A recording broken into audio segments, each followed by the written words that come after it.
4.261 is a 3% increase. Just for some reference, the real property amended budget for FY19 is $11,613,628, and to date we've collected $11,484,435. So here are our revenue projections compared to the amended budget for 19. Please keep in mind that the amended budget for FY 2019 anticipates amendments that will bring forth before you in September. We will go into further detail later, so I'm going to go past this for this time. I would like to take a moment to explain some of the opportunities for savings for some of our taxpayers.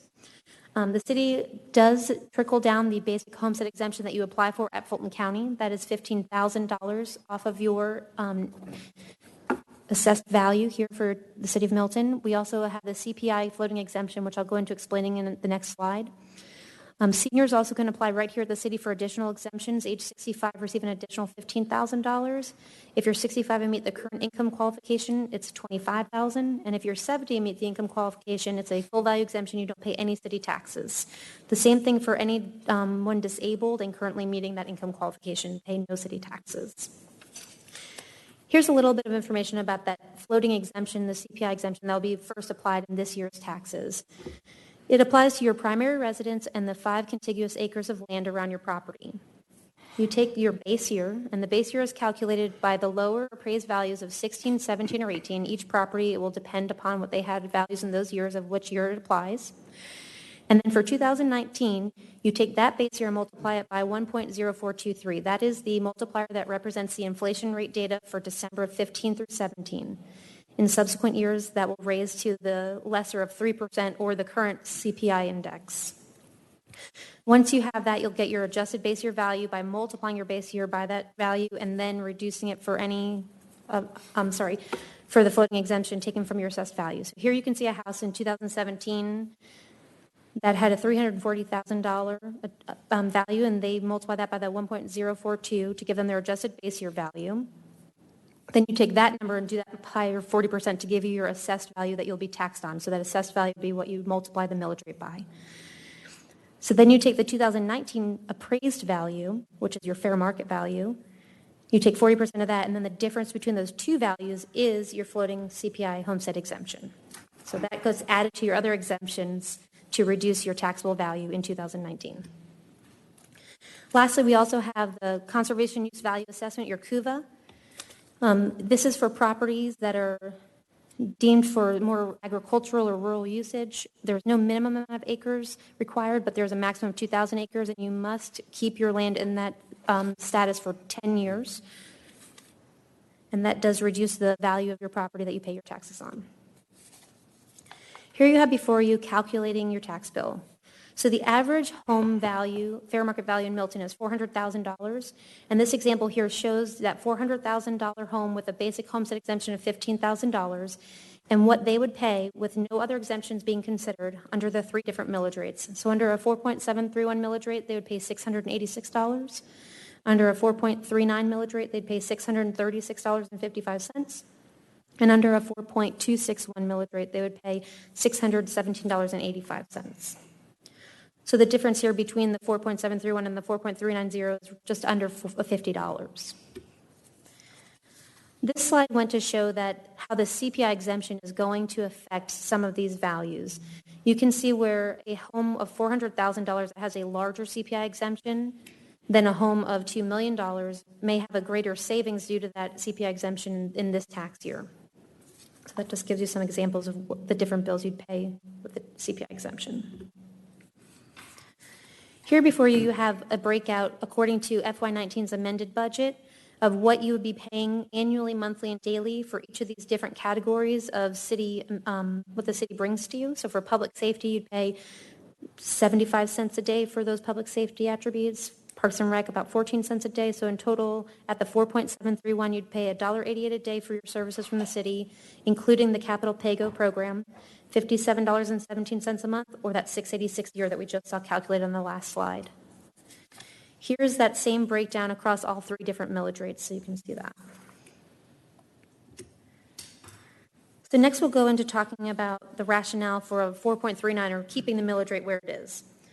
Keeping the millage rate at 4.39 will allow the city to continue the basic maintenance and operating services. No, there'll be no service level decreases, minimum maintenance, as opposed to maybe some more proactive or increased service level improvements that we'll talk about later this evening. A variable millage rate approach also could reduce the city's pay-go strategy and turn more into a bonding approach. You could choose to bond for items as opposed to putting away towards a pay-go program. The rationale for returning to the capped millage rate, the city would have the ability to continue funding its current capital improvement plan as it has been laid out. There will be a timeline to implement and complete master plans that have just come online and some that are still to be approved by council. Some of the challenges of our cap millage rate and reducing it beyond it are that we have a limited commercial tax base. Many cities have a 40 to 60% commercial tax base. We have about a 13 to 15% in any given year at this time. Assessed property values have not kept up with the market since 2008, and then when they started to keep up with the market, we now have the floating exemption in place that will cap them at those 16, 17, or 18 values, so that will keep us with a lower tax digest than we would have seen if kept with market.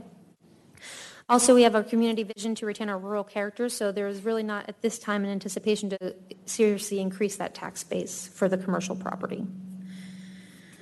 Also, we have our results of deferred long or short-term capital maintenance can often lead to more costly capital replacements, and we're looking to try to forego those types of things by keeping our routine maintenance in place. We don't have to do more expensive things like full depth reclamation and other projects that would cost more in the long run. So next we have our current operations versus our new initiatives. So the city's first priority is always to maintain existing operations and services for the residents. And then once corresponding funds are allocated, we can look at new initiatives and increase levels of service. Below is an example of that to try to explain what we're saying when we say that. Current operations would be something like repaving a road as scheduled, as we've had scheduled for the last few years.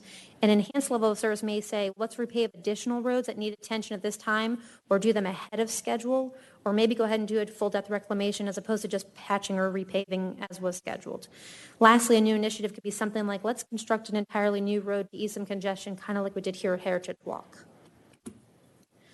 So next we have our service levels. These are some opportunities to increase our service levels based on some citizen feedback we've received over the years. Staff gets calls, things like that, and we try to put into the budget funding to be able to address those kinds of requests. We've talked about having adequate maintenance of newly acquired green space properties. So we have at these properties infrastructure maintenance, hazard mitigation, trail maintenance, mowing and landscaping, and later tonight you'll see what that's going to cost the city in year one. We have the request to have some improved debris management, curb and gutter, as well as right-of-way, keeping them cleaner and more visually appealing. More manicured landscaping in certain public areas as opposed to letting things grow tall and a little more wild. Enhanced public safety technology to aid in solving cases, crime reduction, and search and rescue capabilities. And then lastly, the timely implementation of our city plans. We have received plans for Providence Park, former Milton Country Club, Parks and Rec 10-year master plan. They're working on another full city trail plan, so those would go into that larger CIP discussion. Continuing that, we'll talk about right-of-way mowing frequency. Capital contributions currently that we have that go towards the schools. So the city has an IGA, and Milton provides capital improvements in kind for ability to use the fields. That is a cost to the city to consider. We have our paving schedule and our ability to repave additional roads. And then lastly, efforts to attract and retain a highly talented workforce. This doesn't only mean increasing wages and benefits, but also just being able to keep retention. So in some of our smaller departments of 1 or 2 people, if you lose them, the impact and the slow down for turnover can be a great deal of trouble.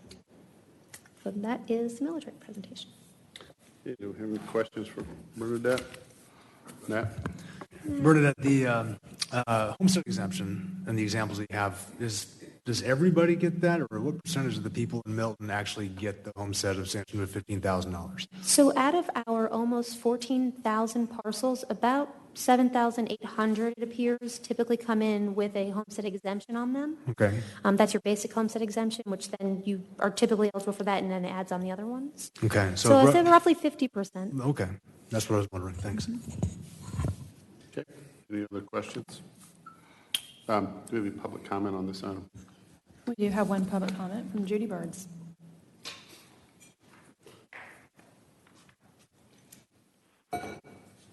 Hi, Judy Birds, 1165 Bream Drive, of course, in Milton, Georgia. At the second millage rate meeting, I've been to all three now, I brought up the Green Space Bond Fund. Subsequent to that meeting, I did some additional research on the green space ballot language, as well as the ordinance that was passed detailing that ballot. In my research, what I found was that the use of this bond could be also for park improvements. It was clearly articulated, and it is what I voted for. I emailed several members of council regarding this over the past 2 weeks. I would like to have your consideration and recommend to council that these funds, not all of them, but a small portion of them, be considered for park improvements rather than solely for land purchase, as provided for in the ordinance and in the ballot provision, which I voted for. This should allow a millage of less than the maximum allowed and still address much-needed road repairs in my area. Thank you. Thank you. That's all our public comment, correct? That is all, sir. Any other questions at this point? If not, Joe? We are. We are. No, you have more time.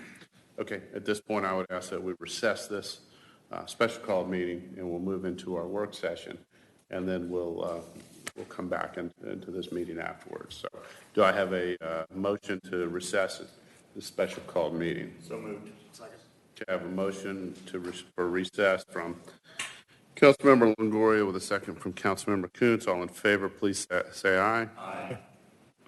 Aye. Unanimous. All right, that's, That was both of them. you got both, okay, so that's unanimous. Okay, we'll work it and move into our work session.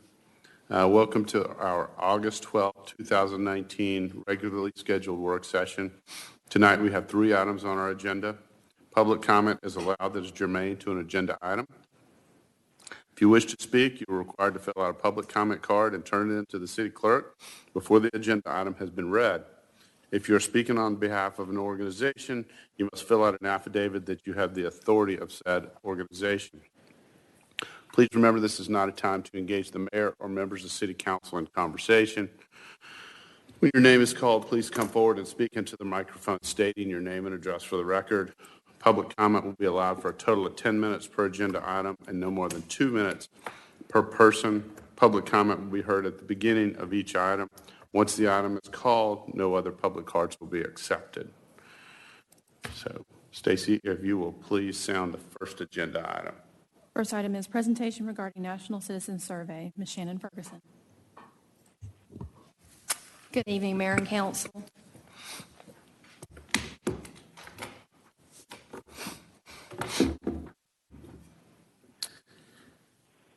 There we go. So as most of you know, we have a citizen survey that is conducted every 2 years by the National Research Center. It is conducted in partnership with ICMA, the International City County Managers Association. We thought what a wonderful time to sort of share the results, very high-level details of those survey findings tonight in conjunction with, obviously, the millage rate discussion and our ongoing budget discussions, or upcoming budget discussions. Just to give you a brief high-level synopsis of the survey, as I said, it's done every 2 years. The last survey that was conducted was in 2016. It was deferred in 2018 when we were adjusting for collection of property tax revenues. So that was deferred to this year in 2019. The research does produce a number of documents, which we will be posting on the website. So it has a dashboard, a summary analysis, and all of those will be made available to citizens on the website. And of course, what it does is it assesses Milton and it serves as Milton's performance against national benchmarks with other cities across the country. So in terms of high-level details, Less than 20 questions are included, which included some custom questions, which I will go over at a very high level detail, and some additional demographic questions that go along with all of the surveys. We mailed survey cards the first week of March, directing statistically valid survey sample to a URL to complete the survey. We then came behind that after a period of time, about a month, added the survey to the website. We also distributed via the city email through Constant Contact to all of our databases. We also boosted a post on Facebook to encourage citizens to complete the survey, driving them again to that online survey tool. The representative sample totaled 722 residents with a 4% margin of error. We captured residents' opinions within the 3 pillars as defined by NCR, which are 1, community characteristics, 2, governance, and 3, participation. Those 3 pillars are then sort of drilled down into 8 central focuses. As you can see listed, we have safety, mobility, natural environment, the built environment, economy, recreation and wellness, education and enrichment, and community engagement. The top 3 central focuses identified through the survey results from our citizens are highlighted in yellow. And I am pleased to report out of all of those 8 central focuses, none of those Milton scored lower than its national benchmark, which is a positive survey result. High-level details, we either scored higher or similar than the national averages when it came to overall livability, with the exception specific to mobility. Those comments, and I will be sharing the reports with you, those specifically are related to public transportation and things of that nature. Governance category boasted 4 categories higher than the national average, which we are proud to report: general governance, safety, the economy, and community engagement. And almost all residents rated the quality of life in Milton as excellent or good. This number aligns with what we saw in 2016 survey findings, so you would indicate that that's a sustained performance. Some of the more significant findings that were extracted, residents were more likely to give overall positive ratings to the overall direction of the city, the job we do, welcoming citizen involvement and engagement, and our overall service quality. Overall, our image and appearance as a place to raise children beat national benchmarks.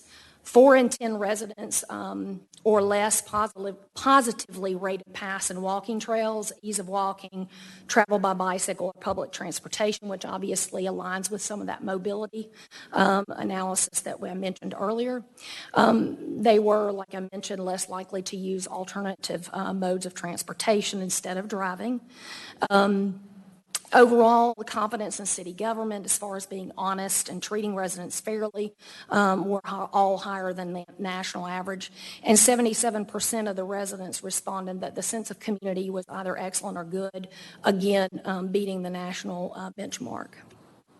Some of the significant findings. In terms of survey over survey year improvements, year to year, the rating for a downtown vibrant downtown commercial area actually increased between the 2016 and 2019 reporting period. Government acting in the best interests of Milton and the customer service that's provided by city employees actually increased since that last survey analysis. And economic development saw a survey over survey improvement. And again, those details are in the survey, and I'll be posting those. In terms of sustained performance year over year between the surveys, governance in terms of sustained performance in sewer services and storm drainage was consistent. Land use, planning, and zoning was consistent. And of course, the value of services for taxes paid was sustained. 2 areas of notable decline, which were not significant. The only 2, one being service in terms of street lighting. Sometimes that can also be how the questions are posed and how citizens understand the city's role in actually managing streetlights. And then also there were some notable differences in terms of affordable housing between the survey periods, between 2016 and 2019. A few of the special topics questions, just want to briefly go through those because they served a distinct purpose from city staff's perspective. So one of those questions was overall, how would you we rate Milton in facilitating citizen involvement and public comments during council meetings. And the rationale here was obviously considering, any community feedback that we received throughout the year. We sought to examine that more closely to obtain a statistically valid survey sample about how citizens were actually gauging how we sought to engage them in the public comment process, offering feedback to council. And of the respondents, half answered they didn't know, which is typical. Citizens, not all citizens are actively engaged with their government. But 74% that those that did respond rated Milton excellent or good in terms of offering public comment periods and efforts. The second question was, if at all, to rate what was their decision in choosing Milton, their decision to choose Milton to call home. Obviously, this helps us determine what matters most in the decision-making process for individuals who choose Milton. And most obviously cited low crime rate, good schools, access to the places that they typically go, our rural character, and the people all scored 60% or greater as the key observations in that question in those categories. The third question that we looked at is in terms about how citizens are actually obtaining information from the city. And this was specifically by communications to determine where are residents getting their information from. One interesting observation is that by and large, Twitter, on a statistically valid sample for Milton, even with our highly educated, technologically savvy citizenry, Twitter did not rank high. So of the channels listed, none of them were ranked as the go-to source, which is very common in a sort of a digitally segmented world. Old school, we would issue a press release and radio, TV would pick it up, or the newspaper. Now, obviously, with the presence of World Wide Web, social media, your audience is sort of segmented. So the fact that we don't have a go-to is not surprising to me. The fourth question was specific to drafting the city's 5-year strategic plan and to try to determine what were the top 3 items that the city should focus on. And we wanted to maximize the opportunity to take advantage of that statistically valid survey sample. These were open-ended questions and responses. Of the 722 respondents, 489 answered the question. I want to give you just a snapshot of those high-level responses categorically as categorized by NCR. About half the responses noted that growth over development or maintaining our rural character and open space was important. 4 in 10 commented about traffic or road congestion. A fourth of the respondents commented specifically on parks and recreation. And 2 in 10 noted, obviously, public safety, which aligns with what we saw in those 8 categories. And the bottom 3 were alternative transportation, community engagement and events, and zoning and code enforcement. So those you would surmise are the less likely categories for them to want us to focus on. So the conclusions, not per me, but per the National Research Center, is that our residents are prioritizing their safety. That is capitalized because that is one of the key categories, and that they feel safe in their community. Residents value the natural environment and our rural character. They are pleased with our economy and the growth locally that they see, and that there are some challenges related to mobility, but obviously those challenges align with our demographic in general. And with that, I'm happy to answer any questions that you might have. Specific questions on the survey, though, I will take them and note them and get back to you. Okay. Any questions? Matt? Shannon, when's the survey going to be available for everybody to see? And it will be posted in the morning, but wanted to gotcha. take the opportunity to answer any questions tonight and then post those. And so it will go out in the upcoming newsletter. So it's timed strategically for that. Thank you. Okay. Joe? So, do you know the data from the survey? We do. We do. And all of that will be shared and posted. Mm-hmm. Okay. Anything else? Thank you, Shannon. You're welcome. Thank you.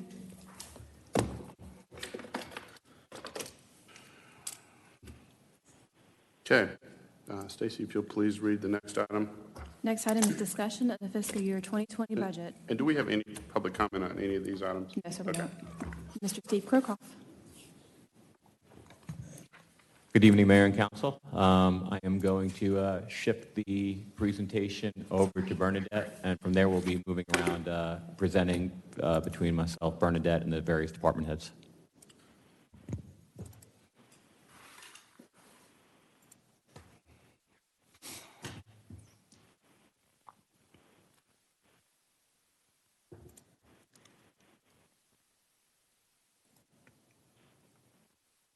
Okay, good evening again. Tonight we'll be going over the proposed FY 2020 budget. The official budget book will be ready for the first presentation and public hearing on September 9th.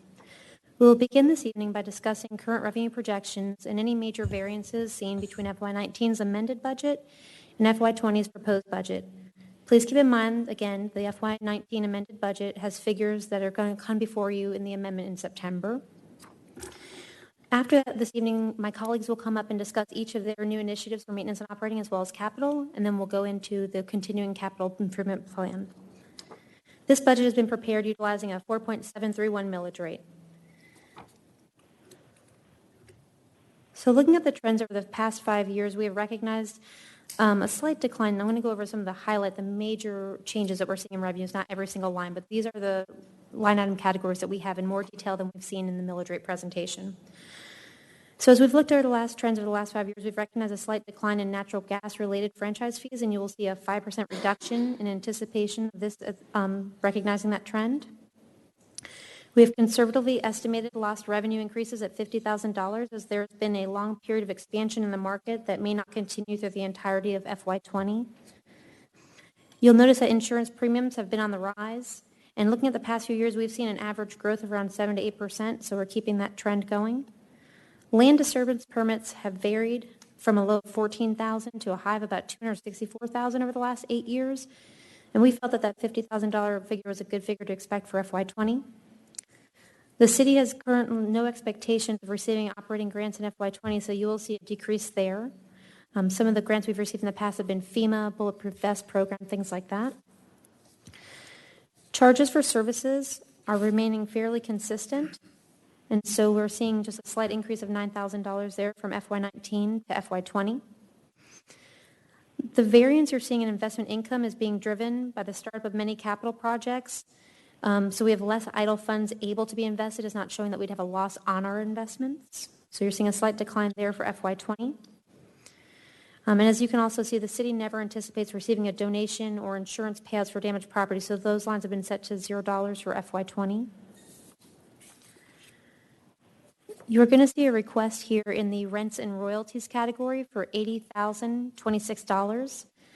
This is in anticipation for cell tower lease fees in FY20.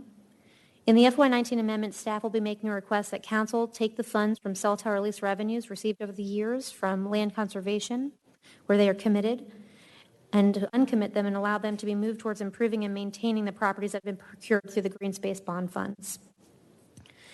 Also in FY19, the city sold a fire apparatus and some of the golf course maintenance equipment that we received in the procurement of the property on Dinsmore Road, which caused a higher than typical revenue collections in the proceeds of sales of assets, and you'll see that decrease also from FY20.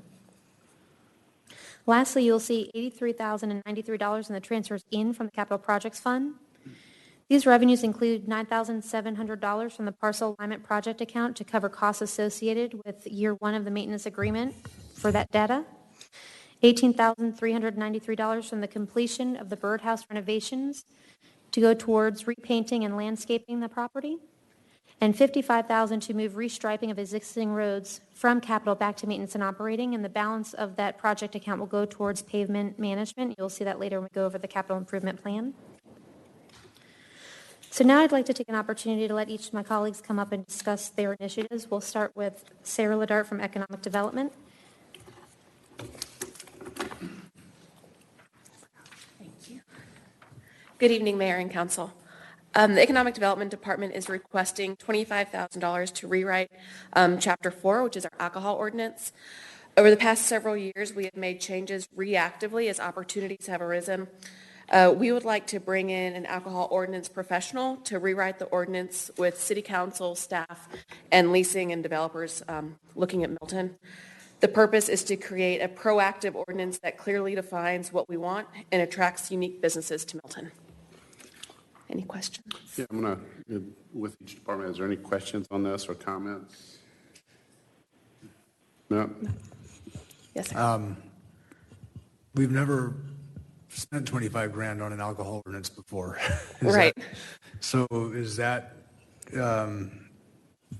how often do cities or municipalities do that? Are we just trying to be better than Alpharetta or Roswell, or what's the story on No, that? okay, so especially in the crabapple area, we have developers coming in, we have, everything is coming in, and they're coming to us with really cool ideas, and we don't allow them. We don't allow craft beer and wine markets, we don't allow food halls, just across the board, a lot of things we just don't allow. So we want to be able to look at this, come to council with a list of ideas, and have council say, okay, we do want this ordinance, we don't want that, we want to be able to have this in this development. Because right now, over the past several years, we've been piecemealing it. When somebody comes with a cool idea, we're like, okay, well, sure, we can add this, license in. But it's not cohesive. It doesn't clearly state that when a developer or a leasing person is trying to attract somebody, it doesn't have to come to us every time and say, well, this is what we'd like to do, can we? And we go, all right, well, we have to go through this 4-month process to change it.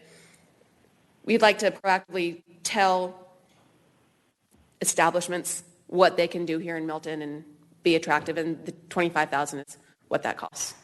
Do we just get a finished ordinance and here you go, or do they give us an economic ramifications of the decision that we're going to do based on how many businesses we should get, how many new alcohol establishments we should get, the possible issues we might have with police and fire? I don't know. Right. What do we get with that? Okay, so it would be the thought process that we've gone through, it would be a multi-stage thing. We would bring in brainstorming with finance department, economic development, community development on issues we're having now, things we've been hearing about the past several years that we are having problems with or have wanted to do, but it hasn't quite fit in anywhere yet. Then bring in those leasing agents, those developers who are actually talking to the companies who have these ideas and the funding to be able to bring in these cool ideas, and ask them, how have these worked other places, the best practices of people across the area, and be able to bring that to us and put it together in a cohesive way to present to council. So it would be getting input from residents. What do they want to see here? Do they want to see a food hall? Maybe they don't. But getting that input from people in Milton on what they do and do not want, bringing it all to council. You guys, or council has the final word on that, and then working with that ordinance professional to write it in such a way that we're protected. We feel like we do a pretty good job of writing in those little caveats to keep the city protected, and then just putting it out there and seeing what can come. And yeah, I don't know that they could guarantee that we would get cool people and cool projects to come here, but it would encourage it. Well, it's return on investment. That's all Right. I'm asking. So, Yeah. Thank you. Yeah, I would ask too, I'm assuming it'd be safe to say, since this is in our commercial areas in our city center and whatnot, if we're on the cutting edge and we attract the latest and greatest, the payback could be tenfold. Absolutely. Just with revenues and whatnot from the commercial Yes. entities. Okay. Anybody else? And again, Carol and Laura on the phone, feel free to jump in if you have any questions as we move forward. Yeah, this is Laura. And so my question, I mean, it's a great thing to better understand, and I support, with our limited commercial areas, doing all that we can to maximize what we do have. Thank you. Anybody else? All right. Thank you, sir. Thank you.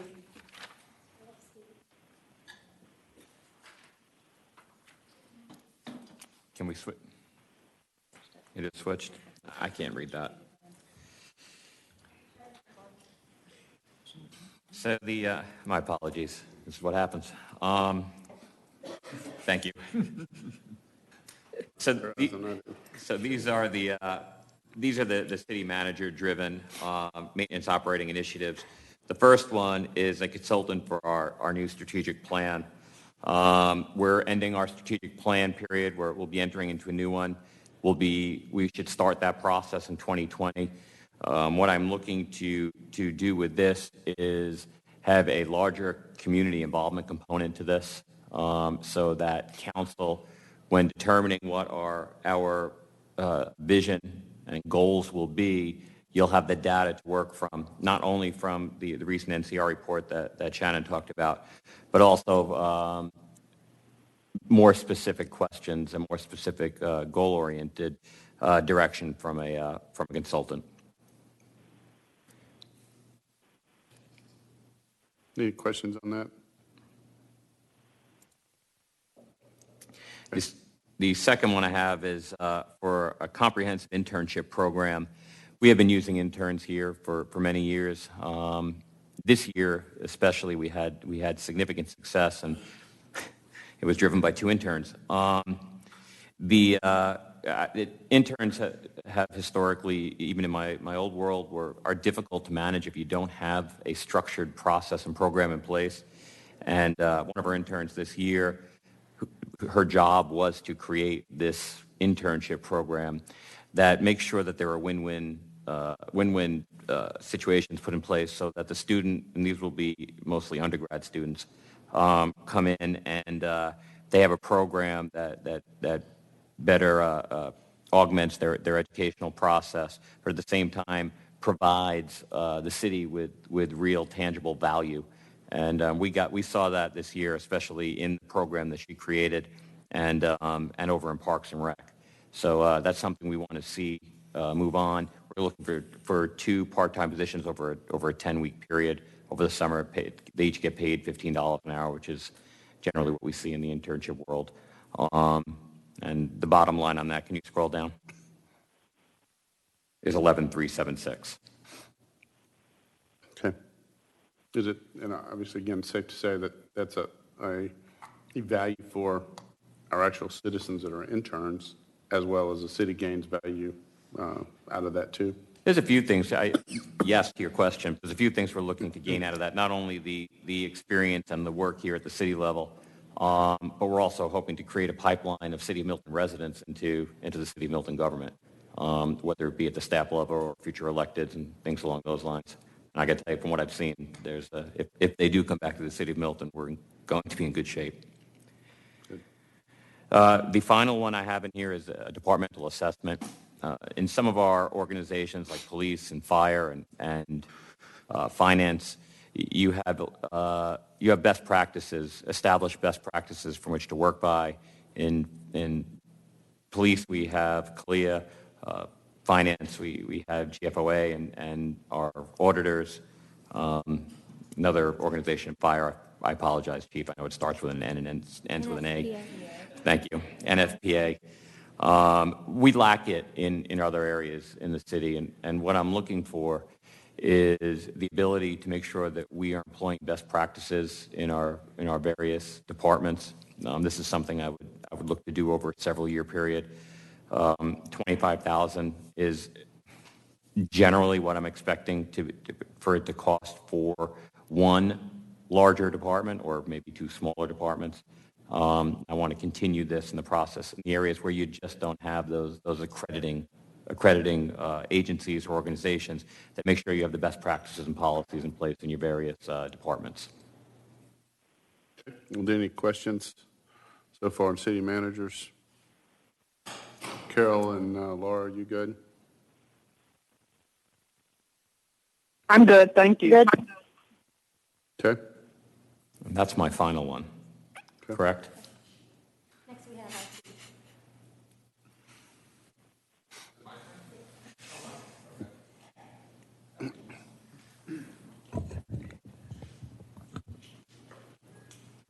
Good evening, Mayor and Council. My name is David Richards. I am the lead systems engineer here at the City of Milton.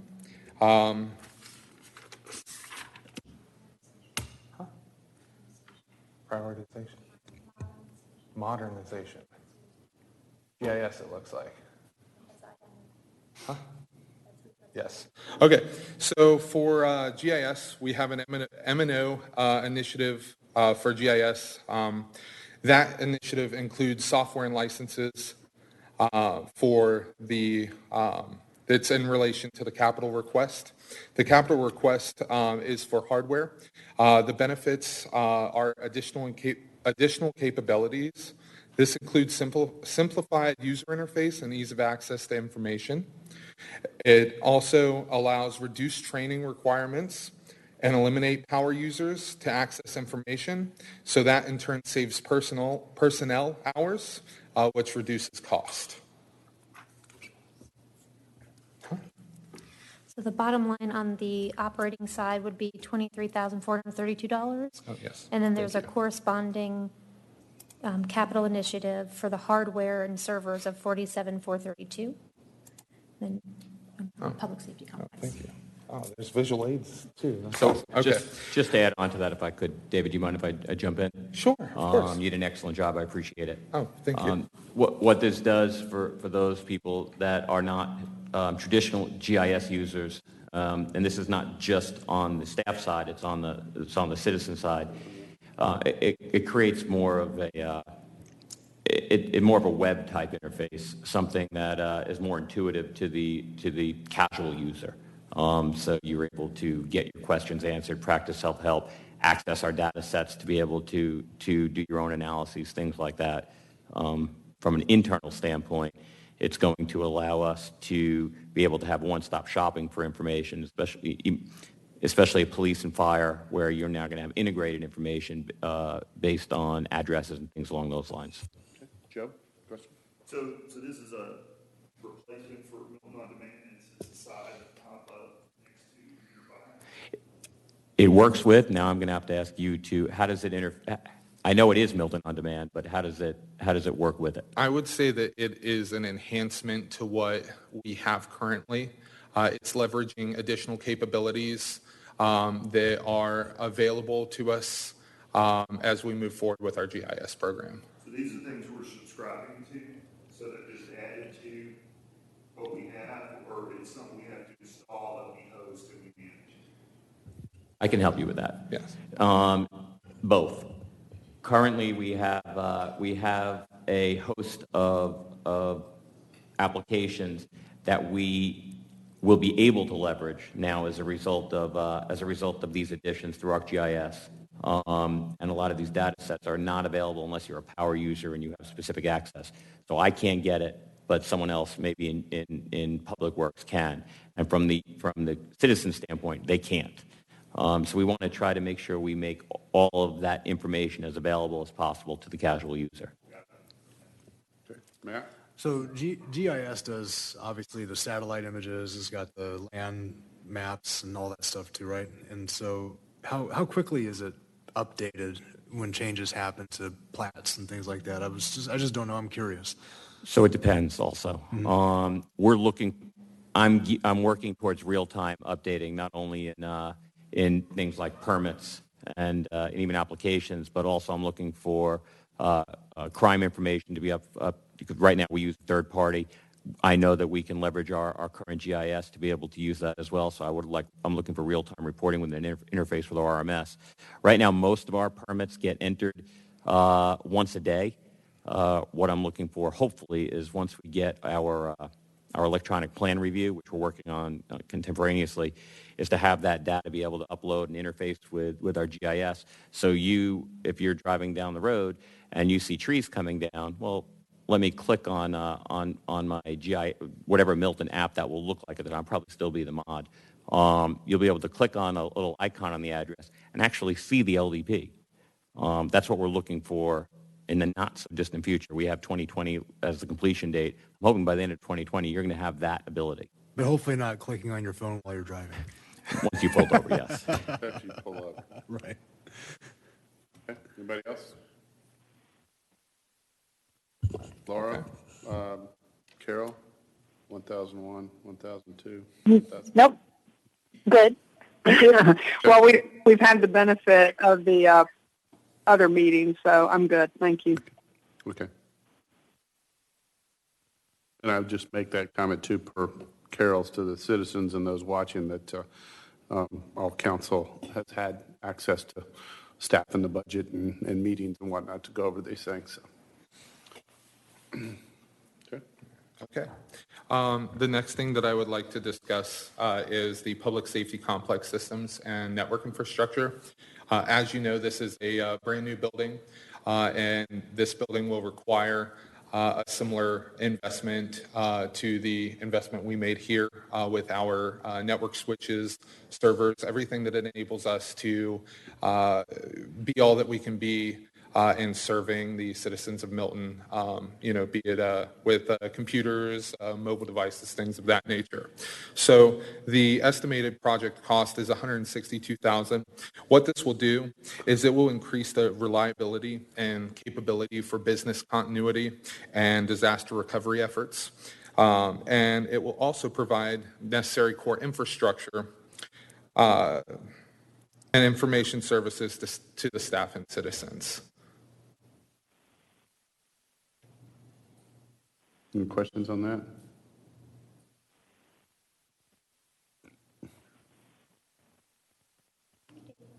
Thanks, Dave. Huh? Yep, thanks. What? That's it. Oh, that's it. Oh, okay. No questions. All right. Okay.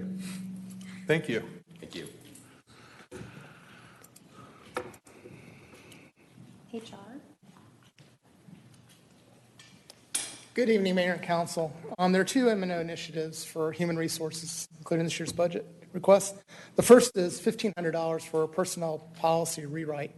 We're already pretty much started in on this one. We've got a cross-departmental team working on rewriting our current rules and regs. We're meeting regularly to accomplish that. This is sort of tacked on at the end, where currently we've always published these in a PDF file on the web. There's actually companies out there that'll take these documents, reformat them, make them a whole lot more user-friendly, aesthetically pleasing, and then have it web-based where our employees could access it, and we can also send out those links to other companies or people who might be looking to copy some of our regs. That's the way it works sometimes in HR.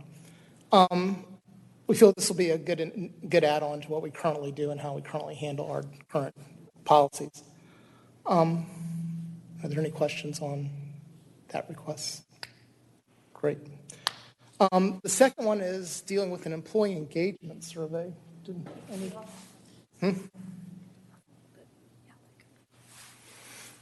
Oh, I went one too far.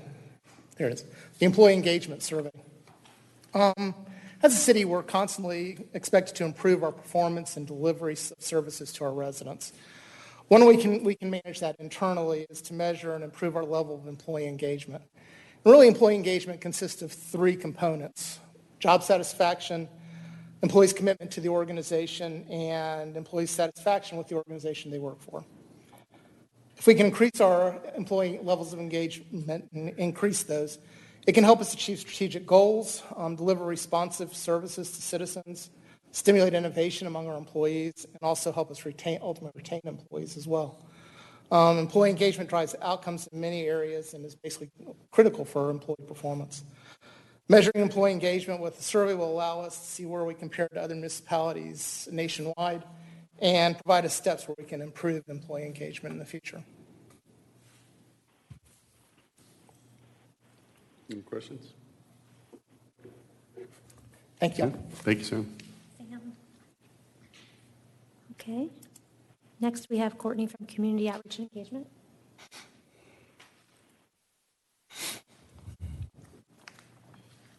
Good evening, Mayor and Council. I've requested a part-time special events coordinator.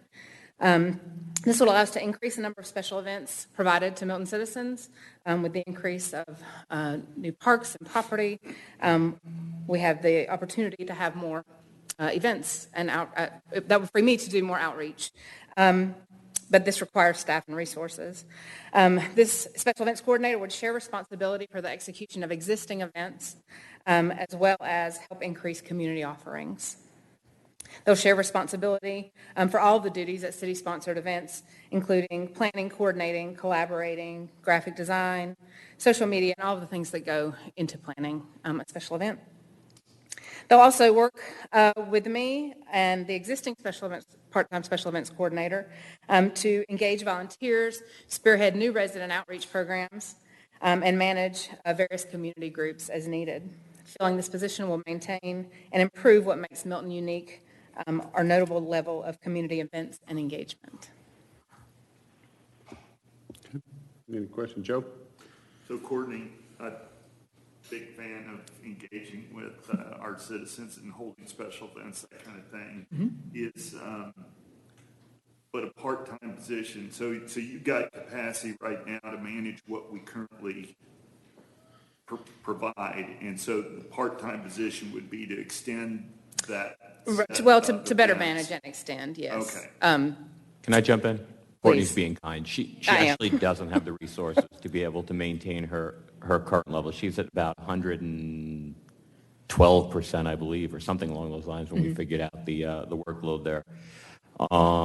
So what she would end up with two. That's just to manage the current events, and the Citizens Government Academy.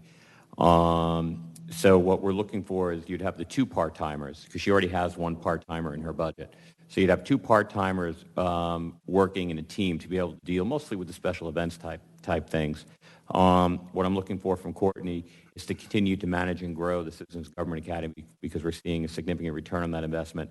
But where I think we have potential, an untapped opportunity is to leverage Courtney more for some of our community engagement at the larger level and be able to bring some of that together. And I think we've seen some of the issues this past year with our inability to bring together people. Wood Road would be an example. If I had an individual working, engaging the community outside of just traditional communications, being out there, bringing people together, I think we could avoid some of those miscommunications and misinterpretations, roll back some of the angst that we see associated with those. I think it's just an untapped opportunity, and Courtney has a tremendous knack of being able to bring people together and come to consensus, or at least agree to disagree on something. And I would like to see if we could leverage that more. So we're moving to two part-time folks. Does that make more sense than an additional full-time person? Do two part-timers extend beyond one full-timer? Go ahead. Thanks. I think the way our events are structured, mostly on weekends, some in the evening, the planning that they take, the relationships that need to be built, that it takes. All right. One full-time person could do it and also be strapped. Two part-times can split it pretty equally. Yeah, and really quick, I'll jump in and say, okay. Really quick, I mean, when I was doing the Crabapple Community Association, I think the CCA took over. We had like 3 of those events, or 3 of the 4 events: Crabapple Fest, Carving and Crabapple, Christmas and Crabapple. But pretty much the city is running all those events now, and so I can tell you from the manpower side, you know, you had a lot of free help in the past. I don't think that's going to be there in the future. So, You know, and I think it's important too. You know, as we've grown as a city, the sense of community. In fact, the survey results was 70-some%. I think I saw when Shannon presented that of, you know, our citizens, that being important, community events and all that. So I think that is important. Okay. Thank you. Thank you. Okay, next we have Chief Austin from Police.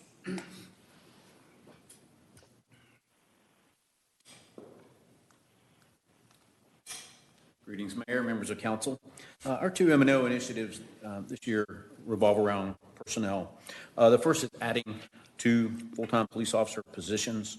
The Milton Police Department has a current sworn staff of 39 allotments, and that includes our supervisors and our command staff.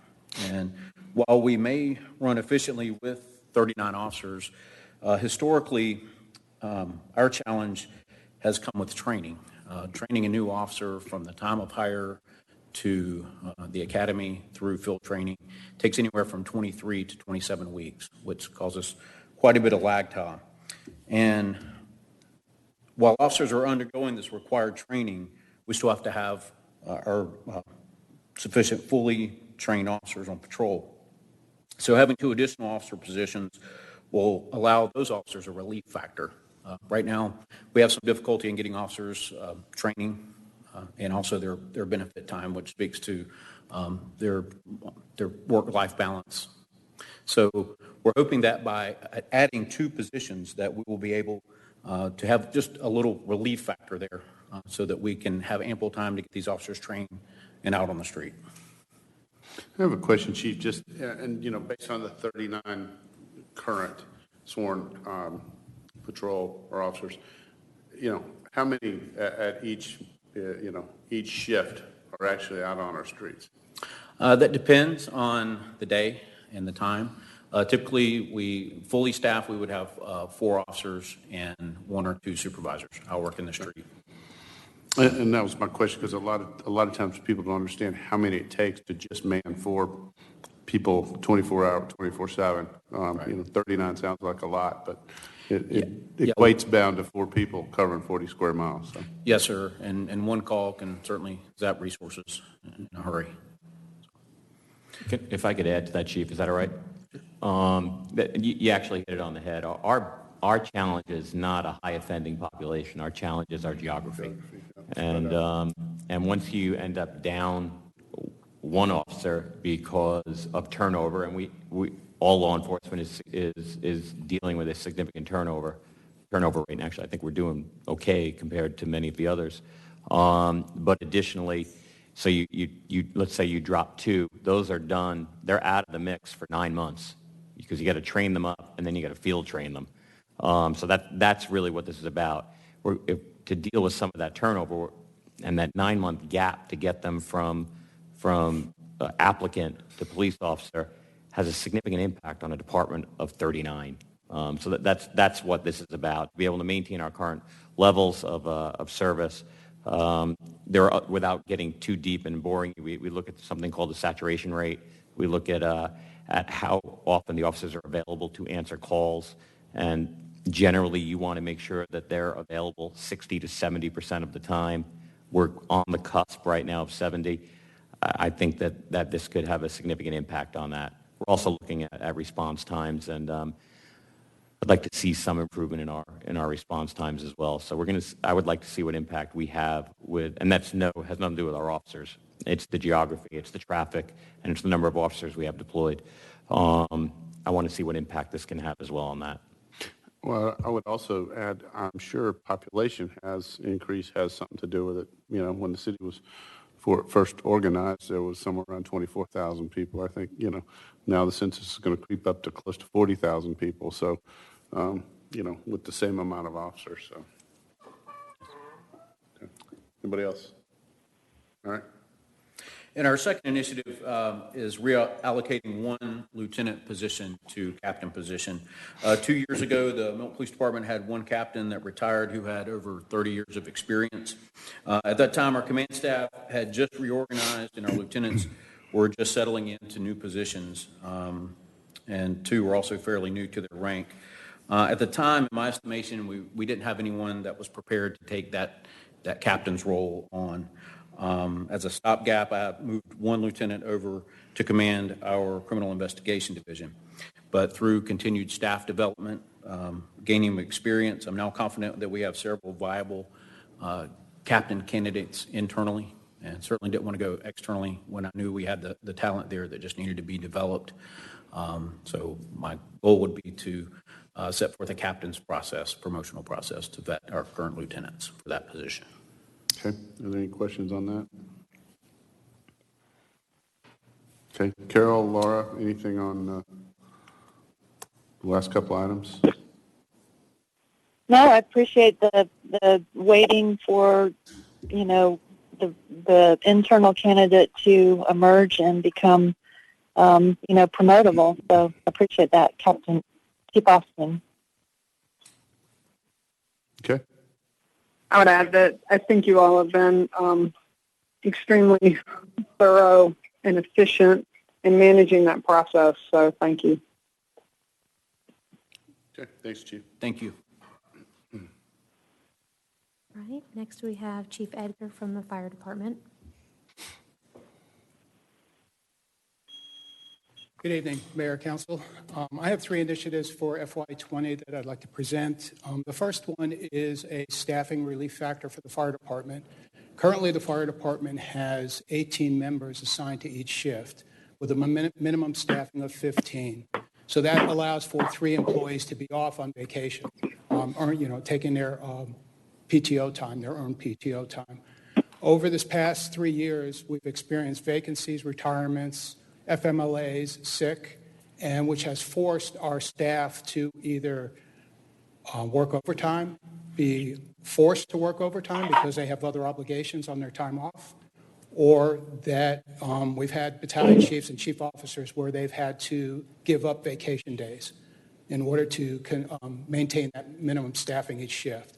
So what we're asking for is 2 additional staff members that we can go ahead and assign to the shifts, and this would allow them to fill in the vacancies where needed. They would have to rotate around depending on which shift would need those particular bodies to fill those vacancies. So I believe that this will satisfy that need moving forward. And this past year, since 2019, since January, we've had 164 shifts. 141 of them had a vacancy on it. So this would help fill that need there. I'd be happy to answer any questions. I have a question. When you mentioned that people would have to be basically forced to work overtime or lose personal time off, I'm assuming that's an additional cost for the city for someone to work overtime and have to pay. So yes, sir. So when it's all said and done, that would offset some of that, correct? That's our hope, that the additional staffing would reduce the overtime need. So it could be even a net neutral at some point. Right. And the other side of that is when you have an employee who's expected to get off, whether he has his, the next day when he finishes his shift, whether he has a family event planned, birthday party, or even go to another part-time job, we've created this undue stress and unneeded stress on them when they're forced to work overtime. Joe? So, Chief, did you arrive at 2 scientifically, or are we, because you use the word hope, and I always worry about hope being a strategy when it comes to these kinds of things, because I would agree with you that it's a critical thing that you're trying to accomplish there. And so I would want to make sure that you had, the resources that you need to really make this a reality, because not only do we have the savings from overtime, but we also have the savings from recycling employees who decide to go someplace else because they're working too hard in the city of Milton. And I don't know what your turnover rate looks like, but those are the kinds of things that we can impact as well. Correct. I'll step in. The chief was looking for 3 originally, Okay. 1 for each of his shifts. Oh, and the guy that made him go 2 was talking right now? Is that what It you're is. saying? It is. And it was for the reason I went to 2 on this was for the very same reason I did with police. I want to see what impact 2 instead of 3 additionals have based on turnover, because while I can't quantify, I could quantify if we did the thorough analysis. But I can tell you that part of what's impacting our inability to either allow days off or to be fully staffed is the time it takes to get somebody up and running. So we basically run both of our departments at just above what we need to be able to staff every day. The variable that's not figured into that is the lead time to turn somebody from an applicant into a firefighter or a police officer. So, Stephen, do we have any concerns right now about, and I don't want to call it a mandatory PTO policy, but one of the factors that's critical in job satisfaction and longevity for resources such as this is that when they claim they're going to go on vacation or when they say they're going to take a day off, they don't have to think twice about it. They know that they can do that. So yes, I agree with what you're saying, but from a quarter century in law enforcement, and firefighters understand the same thing. When you sign up for these jobs, you understand that there is sometimes you're going to miss birthdays, and it can happen. What we would like to do is we would like to reduce the number of times or not have as many of those times. Without a doubt. We're not offending that rule any more than anybody else is what you're saying. I think we do a pretty good job of not offending that rule. Okay, all right, good. Any other questions? Any other questions? The other 2 items kind of go hand in hand. One is a Stairmaster device, and the other one is called a ladder mill.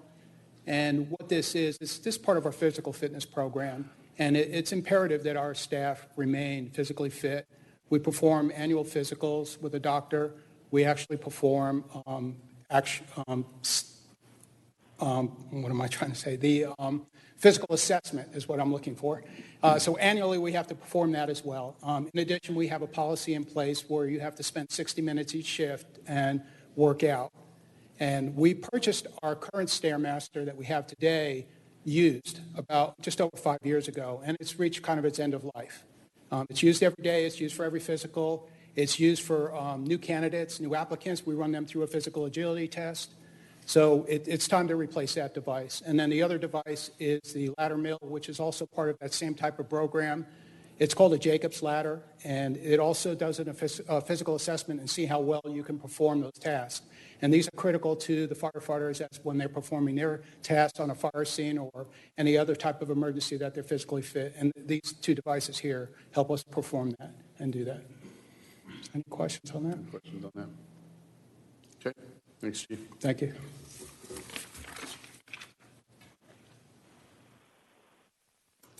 Okay, next we have Robert Drury and Sarah Leaders from Public Works. Good evening, Mr. Mayor, Council, Mr. Manager. A bit unusual. We're going to co-present this. I can assure you if there are any questions, I'll probably be referring to Sarah for those. But I do appreciate your time. We're going to present 2 M&O initiatives and 2 capital initiatives.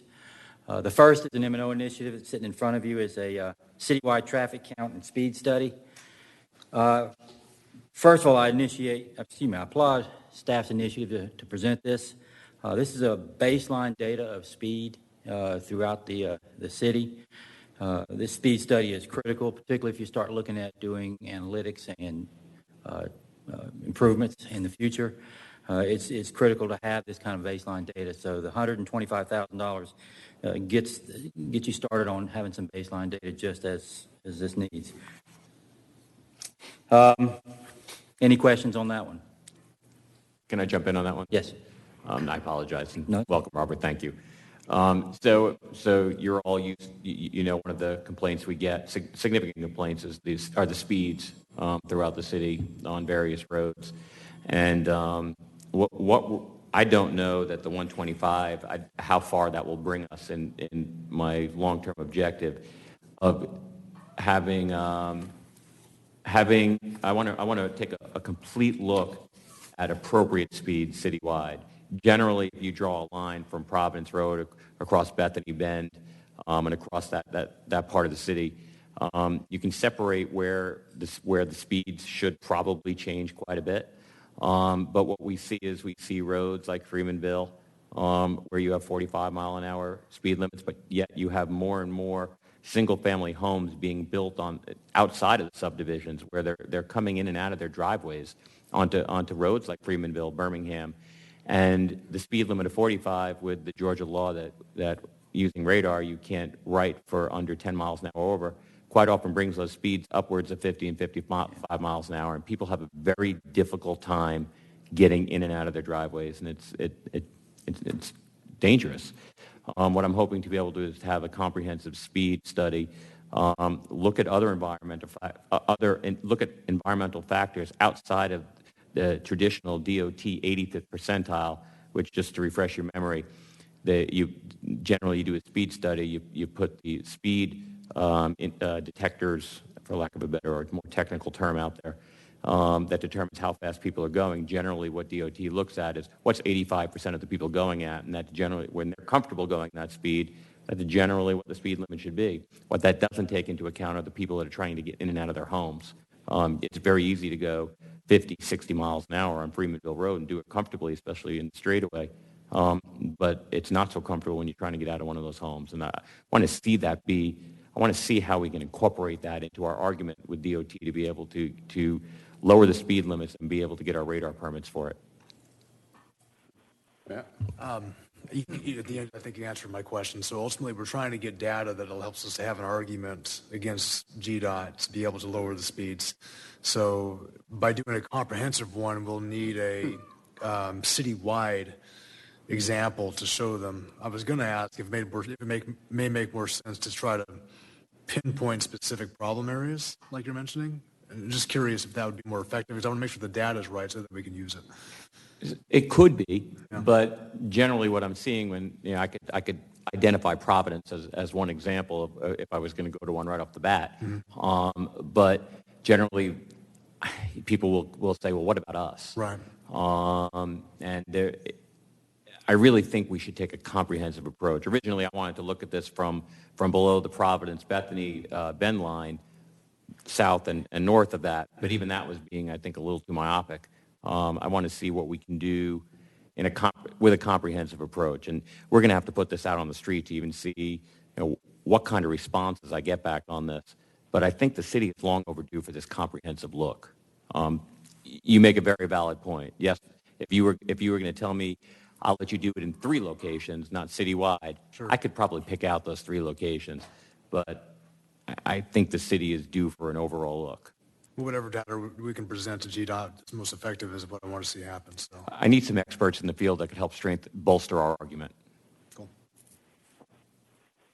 Okay. The other M&O initiative I have is a facility technician service. As you may know, I'm not sure if you know or not, but facility management is a one-person department. This technician will give us the opportunity to have a part-time individual. We anticipate consulting that out at first. A part-time individual to respond as needed for when the manager is busy or occupied doing other things. And quite often he is busy doing other things, and he can't pull away to go address a minor plumbing issue or electrical issue or unlock something. So this part-time individual would give him the ability to do that without pulling away from his normal duties. And I think just to clarify that, this not, it won't be a direct add-in cost, because this will offset, emergency calls or calls to a plumber or an electrician to come fix something minor. That's correct. Hopefully we'll negate out the cost over time. Thank you. Any questions? Laura, Carol, you good? I'm good. I am, thank you. Okay. The other one I have, well, actually, this is the Hawk. Okay, I'll let you. So we've talked about in the Crabapple area before through the transportation plans, the placemaking plans about pedestrian signals. So this initiative is to further develop plans and bid for a pedestrian hybrid beacon. We have a current location that uses what's called a rectangular rapid flashing beacon. That's in front of the elementary school. And we've heard some complaints recently about vehicles not always obeying that, and the Hawk is definitely more of a official signal. So we'd be looking at we did some counts out near the elementary school to see what kind of volumes we have where there are kids currently crossing. So working on some warrant analysis, and we'll determine the exact location, but that's what this initiative is for. Any questions on that? We get a lot of comments from citizens on that. So. Okay. Okay, and the last initiative we have on capital is the traffic signal battery backups. This is a good initiative because currently those older batteries are technologically not up to speed. They're not smart batteries. These batteries would be smart batteries, and we'd place it, I think, up to 5 strategic signals for when we have those power surges or those brownouts where there is a flux in power. Typically, those old batteries are just shut down and then go into flash mode. These battery backups would allow, kind of sense that, allow it to continue to operate without going into flash mode. And as you know, when they're in flash mode, you have to deploy an officer or somebody as well until they're reset. So this is a good investment for those traffic signals. Robert, question on that. What's the lifespan of these type batteries? Is this a fairly long term? About 10 years, I believe. Yeah, I believe they're about 10 years. Okay. And they give you 3 hours also. Yes. So if you have a power outage, instead of the intersection going out and having to deploy a police officer, depending on how many lights you have on the intersection, you'll have 3 hours of life in it, which is a great, just great. Any questions? Okay, Thank you very much. thank you. Okay, next we have Jim Craig with Parks and Rec.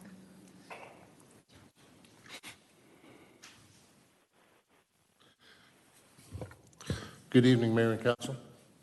Tonight, we are presenting 5 initiatives, 4 in M&O and 1 in capital. The first one is a reclassification of the current part-time position that we have in Parks and Rec and to classify that as a full-time position. This year, we filled that with 2 interns who had excellent success in terms of getting them going, and we can see firsthand with the growth that is happening in Parks and Rec and the work that it's taking, we would definitely benefit first and foremost because it would allow us to shift duties that currently exist and allow me to focus on the implementation of the FY 2027, the 2027 master plan, and allow Tom to do more focusing on trying to develop more programming, which is clearly in need here. So we're talking about having a full-timer to shift duties and still maintain service and observation of Bell Memorial Park and the other parks that we have. Questions? Thank you. Item number 2. You may recall that at the last council meeting, I gave a staff report. We talked about Camp Joyful Souls and how we would like to revamp it and tune it up. What we're doing here is we are requesting changing one of the positions from a camp supervisor to a camp manager, to have that person more engaged in the process of not just running camp, but setting up the camp, organizing who are the staff members who will join that for that summer, evaluating the campers, and helping set up the program. In other words, put the people in charge of the camp in charge of the camp.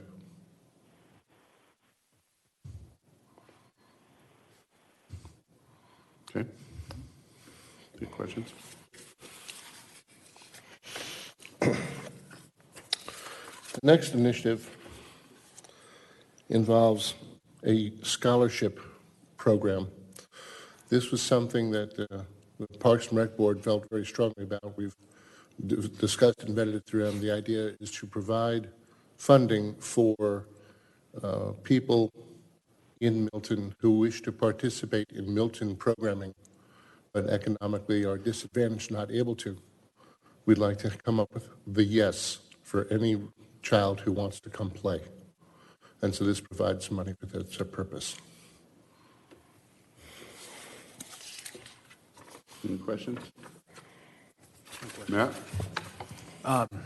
Jim, I got a question for you on that. That's a great program to have that for these kids, but is there any kind of a reach out for any corporate sponsorships for something like that as well, or is it just got to be city funds? That's certainly something we could consider. We hadn't done so at this time. Okay. As I said, the Parks and Rec Board and I agree that there is a need, and I think if we were able to put the resources into trying to find some type of corporate sponsorships, I think you would find some enthusiastic support. I think so too. But I'd like to get the program going and show that the need is there, and I think that would potentially make it an easier sell to organizations to ask for their help. Okay, Joe? Yeah, and total data that would support the level of sponsorship. I mean, are you aware of any circumstances where you told the family how much it was going to cost? They said they couldn't do it. We have some circumstances where that has been brought not necessarily to the city, but to our program partners. So that was somewhat the genesis of this idea.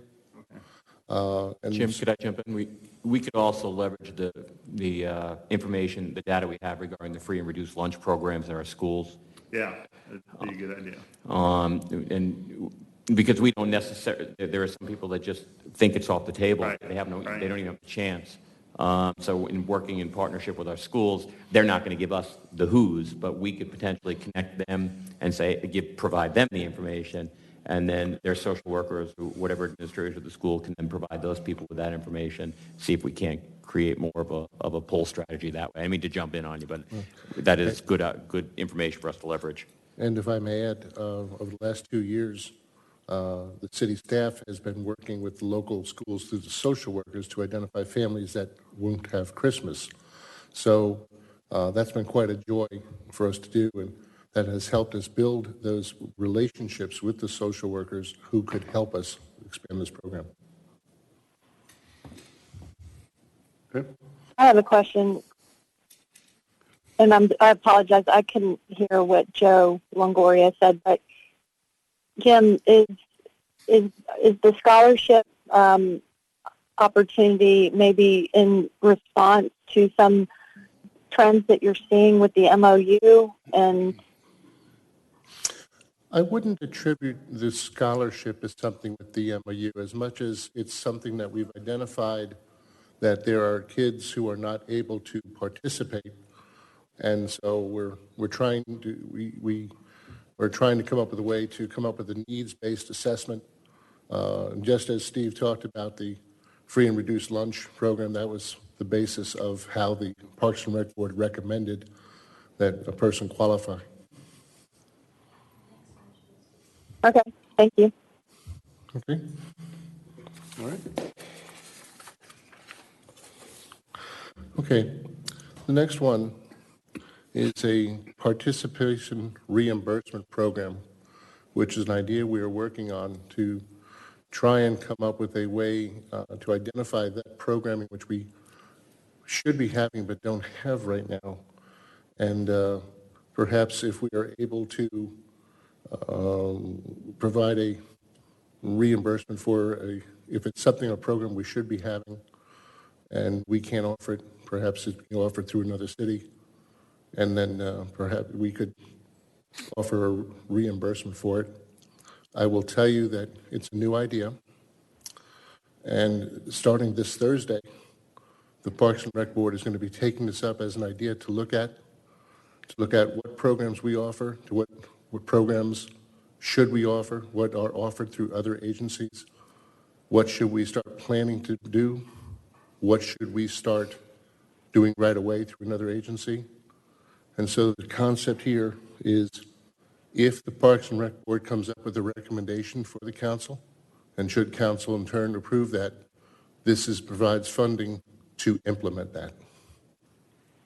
The only thing I would say, I look forward to our Park and Rec Board looking at that, but I think it's something we don't need to take lightly, that we need to make sure that we really assess it. And to your point, if it's something that our Parks and Rec Board, staff and council feel that is something the city should provide, because if not, we could open up Pandora's box and try to be everything to everybody. So. Yeah, and I agree that's obviously not possible, but I will tell you, and I've told you this before, the Parks and Rec Board is a very engaged group of people. You've got some great people serving there, and they're chomping at the bit to get on this. Good.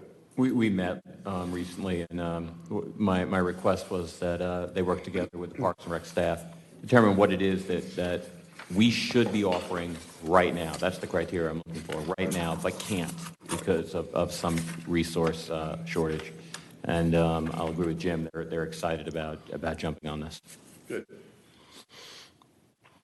The final initiative I have is a capital initiative request, and that is to put aside money to be able to develop an additional lighted baseball field. I think the proper term is, I'm supposed to say lit baseball field.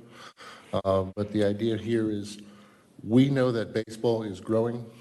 I personally participated in skill assessments this past Saturday, and it would appear that we're going to have the biggest fall baseball program that we've had since Bell's been rebuilt. And it looks like we're looking at over 500 kids. I'm quite confident that come spring we're going to be exceeding last year's numbers. And we believe we're going to be needing another baseball field, so this is a request for the funding to support that where and when the opportunity presents itself. And I just want to add that that's very important there, that even if we fund this in the budget, if the opportunity's not there, it doesn't make sense. It does not have to be spent. Absolutely, Mr. Mayor, and that's why we requested it as a capital improvement, because the opportunity could present itself tomorrow or it could present itself a year and a half from now. But I'd like to request the funding, so when the opportunity, and they will, the opportunities will present themselves, I'd like to be able that we as a city can move quickly to try and address this. I anticipate that we'll have the opportunity more sooner than later. And just like you said, Mayor, if for some reason it didn't, that funding stays right where it is. Or could be shifted to something else. Correct. Or even removed. Good. Okay, any questions on that? Laura, Carol? No, thank you. Okay. No, thanks. Thank you very much. Perfect. Next, we have Parag Agrawal with Community Development.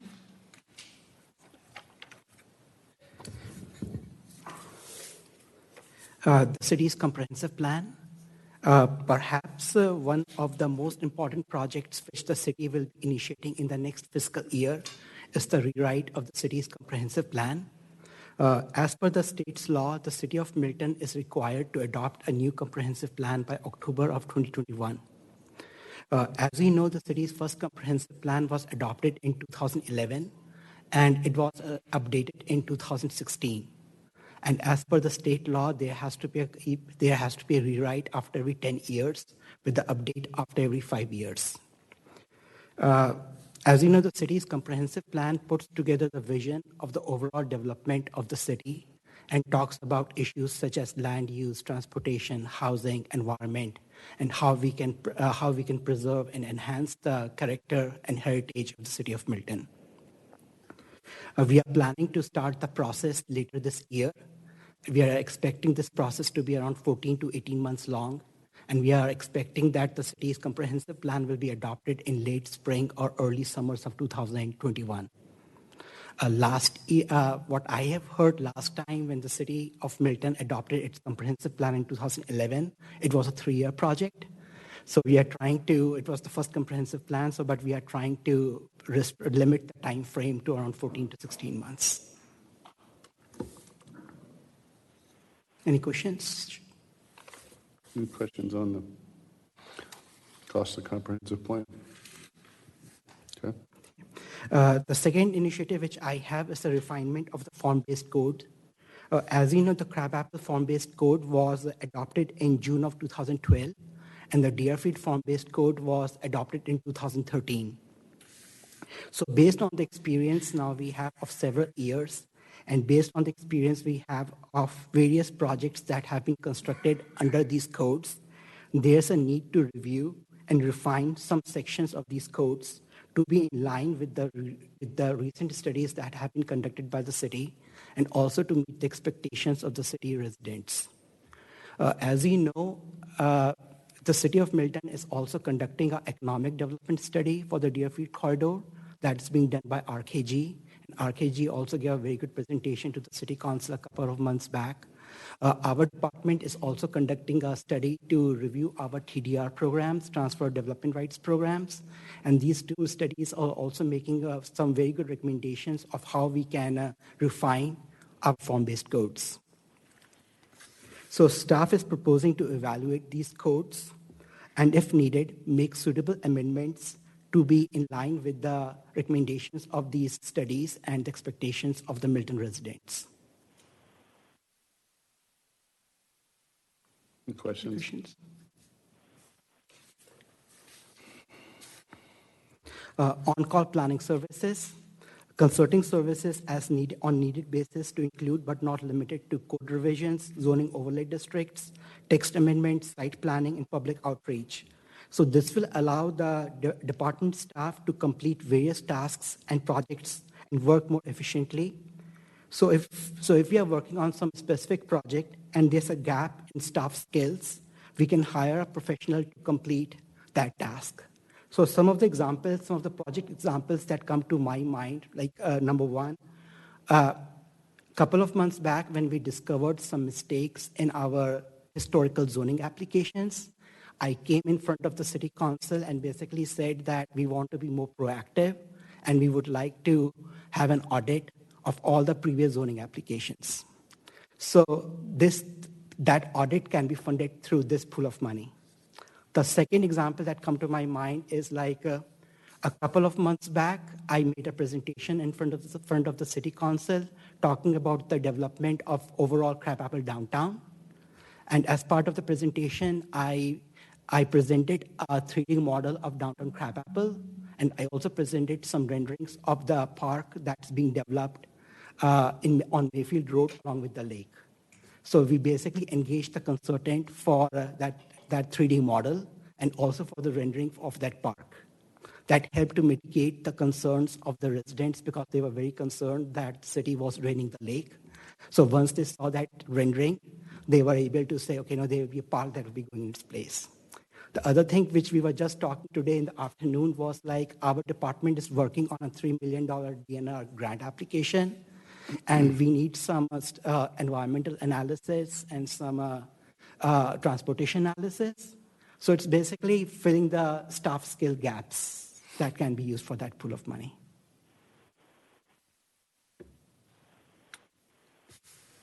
Any questions? Okay.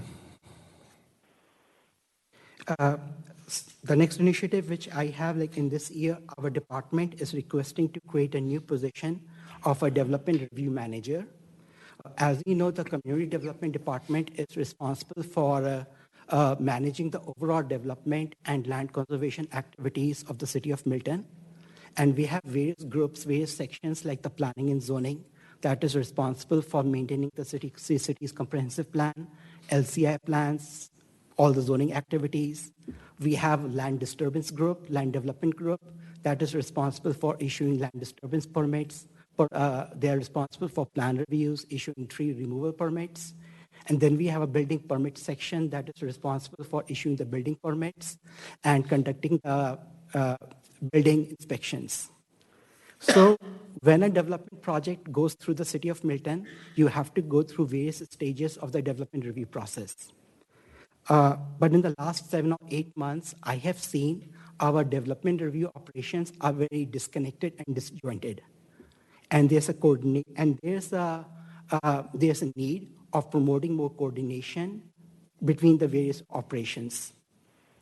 So right now, if you want to build a house in the city of Milton and you want to obtain suppose you want to obtain 5 permits, the way it works, you have to contact or trace 5 different staff persons of my department to get your permits. And we think it's a very poor customer service. So for an example, our department is reviewing a high-profile project, a bit controversial project. I will not say the name here. And the property owner is working with 7 different staff persons of my department. And this is causing a lot of mistakes because everyone is basically responsible for their own functions. And if me or Steve wants to get the status update of that project, we have to put all 7 or 8 persons in the room because they all talk about their own individual functions. Parag, could I just add on to that? So we are seeing an issue with errors, internal errors. When Parag came in, one of the first things I tasked him with was evaluating community development from top to bottom. And one of the things he recognized quite quickly was a lack of structure. Everybody reported to the community development director. So everybody just kind of did their own thing. And it was left to them to make sure across all of the different sections that they communicated. That resulted in site plan errors, sometimes using the wrong site plan. You need somebody coordinating that aspect of it, and that was one of the things that Parag identified up front. Yes, I agree. It is one of the complaints that we get from a lot of developers and builders that there doesn't appear to be any coordination from our end, and they're dealing with 7 different people. But internally, we're seeing errors, duplication of work, and just lack of efficiency associated with it. We need a fairly high-level person to be able to manage that. So Parag is not, similar to what we talked about with Jim, is not putting out fires every day, but looking 3 and 5 years out for the city to make sure we continue to move in the direction the council is looking for us to move into. Right now, Parag spends his day putting out fires. And I'd want to add that too, because I certainly understand, and I certainly understand the value or what from the person applying for the permit, whether it's a homeowner or a builder or developer.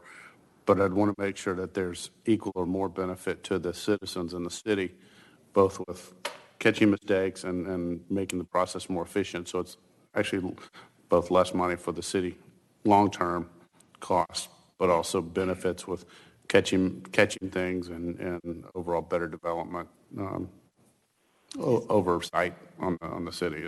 Would you agree that? Yes, definitely. So this position will basically promote efficiency. It will promote customer service. It will promote coordination. And as Steve mentioned, the most important thing for me is it will help to limit mistakes. Yeah. So my wife has worked for dental offices for a long time, and every morning they get together and they have a meeting to discuss patients coming in and things like that. I'm sure I would be asked by her or other residents as well, why doesn't the group just get together and have a meeting to figure out what needs to be done that day rather than hire someone else specifically? I'm just curious. No, so we do have our weekly meeting, and we also meet on a very regular basis. So it's basically, as Steve mentioned, it's about internal coordination and also the coordination with the external residents. Okay. So what we are saying that this position will serve as the one point of contact for all the Milton residents. So that, and we will make sure that the building permit, all the building permits are being issued on a timely manner. So that person, that the residents of Milton will not have to trace 5 different staff persons. The Milton resident will basically contact this one development review manager. It will be his or her job to basically coordinate the functions of the staff persons and give an answer. The complexity and the dynamics of a site development, even throughout the day, changes. Sure. I understand where you're coming from with that, but I don't know that it necessarily carries over as easily. Yeah, and that's just a question people would ask. And so obviously, fair question. If that were to happen, though, it would be one where it would allow you to have more high-level decisions as well, because they'd be dealing more with the day-to-day and the nuances of all the zoning stuff that we try to avoid, but we want to get sucked into. So that would be more of a planning or zoning or future process of what we do that you would be doing. You'd be more free to do those things than handling the interrelations of everybody. So I got it. Okay, I mean, I'll just say that's probably one of the biggest complaints that I probably have too, is people calling me up and asking about stuff. All right. So the next initiative is the land development manager. So currently, Melissa Brennan serves as the land development manager of the city. She has been working with us for almost 2 years. She is responsible for issuing the land disturbance permits. She's also responsible for managing the plan review operations of the city. She is managing the e-permitting operations of the city. She has been here for 2 years, but unfortunately, she does not have a job description or the correct job description. So we basically worked with the HR department to create a job description of the duties which she's currently performing. And we did a salary analysis based on the job description of what she's doing right now. And this salary adjustment is basically based on the salary recommendations of the HR department and the salaries which we have in our current department. She's been working at a class for a while. And we're looking to bring our community development operation up a notch here, and we need her to be performing this function. She performs in this function quite well already. Now we should compensate her for it. Long term. Okay. Any questions on that? Okay. Again, the similar issue is with the job description of Michelle McIntosh Ross. She's currently the principal planner in our department. And recently, she has been taking much more managerial responsibilities. As you know, she's the person who is managing the city's trail master plan. She's also managing the master plan of the former Milton Country Club. So we again looked at we've worked with the HR department to make sure that the city is compensating her based on her job responsibilities. And this salary bump of around 5% is based on the recommendations of the HR department based on her job responsibilities. They're also both now managing people. Yes. Which is a significant departure from where they were. Okay. Any questions? So this is it, right? Okay. Okay. Just Carol or Laura, any questions for Parag? No question. Thank you. All right. Thank you. Thank you. Thank you for your support. Okay, now I'd like to take a moment to go back and talk about the operations variances from 19 to 20 from the expenditure side. So before you have fiscal year 17 and 18 actuals and fiscal year 19 amended and 20 proposed budgets. And here you have the variance between 19 and 20. And I'm going to give you the highlights of what are causing those variances. First, in the Mayor and Council Department, the variance of 10% is being driven by the request to have both a fall and spring retreat with council and upper management as opposed to just a fall retreat in FY19. In the City Clerk's Department, that 68% increase is being driven mostly by the fact that every other year the city is responsible for a larger portion of the election costs, and this year we are having to pay $84,724 for the general election. Additionally, we added the scanning of archive files into the City Clerk's Department as she is over all of the file retention. That is about $65,000. And in a last amendment, you guys approved a part-time clerk from Briggs & Associates, who is a special needs applicant, and this is including a full year's salary for that person. In the City Manager's Department... Go ahead, Laura. Sorry.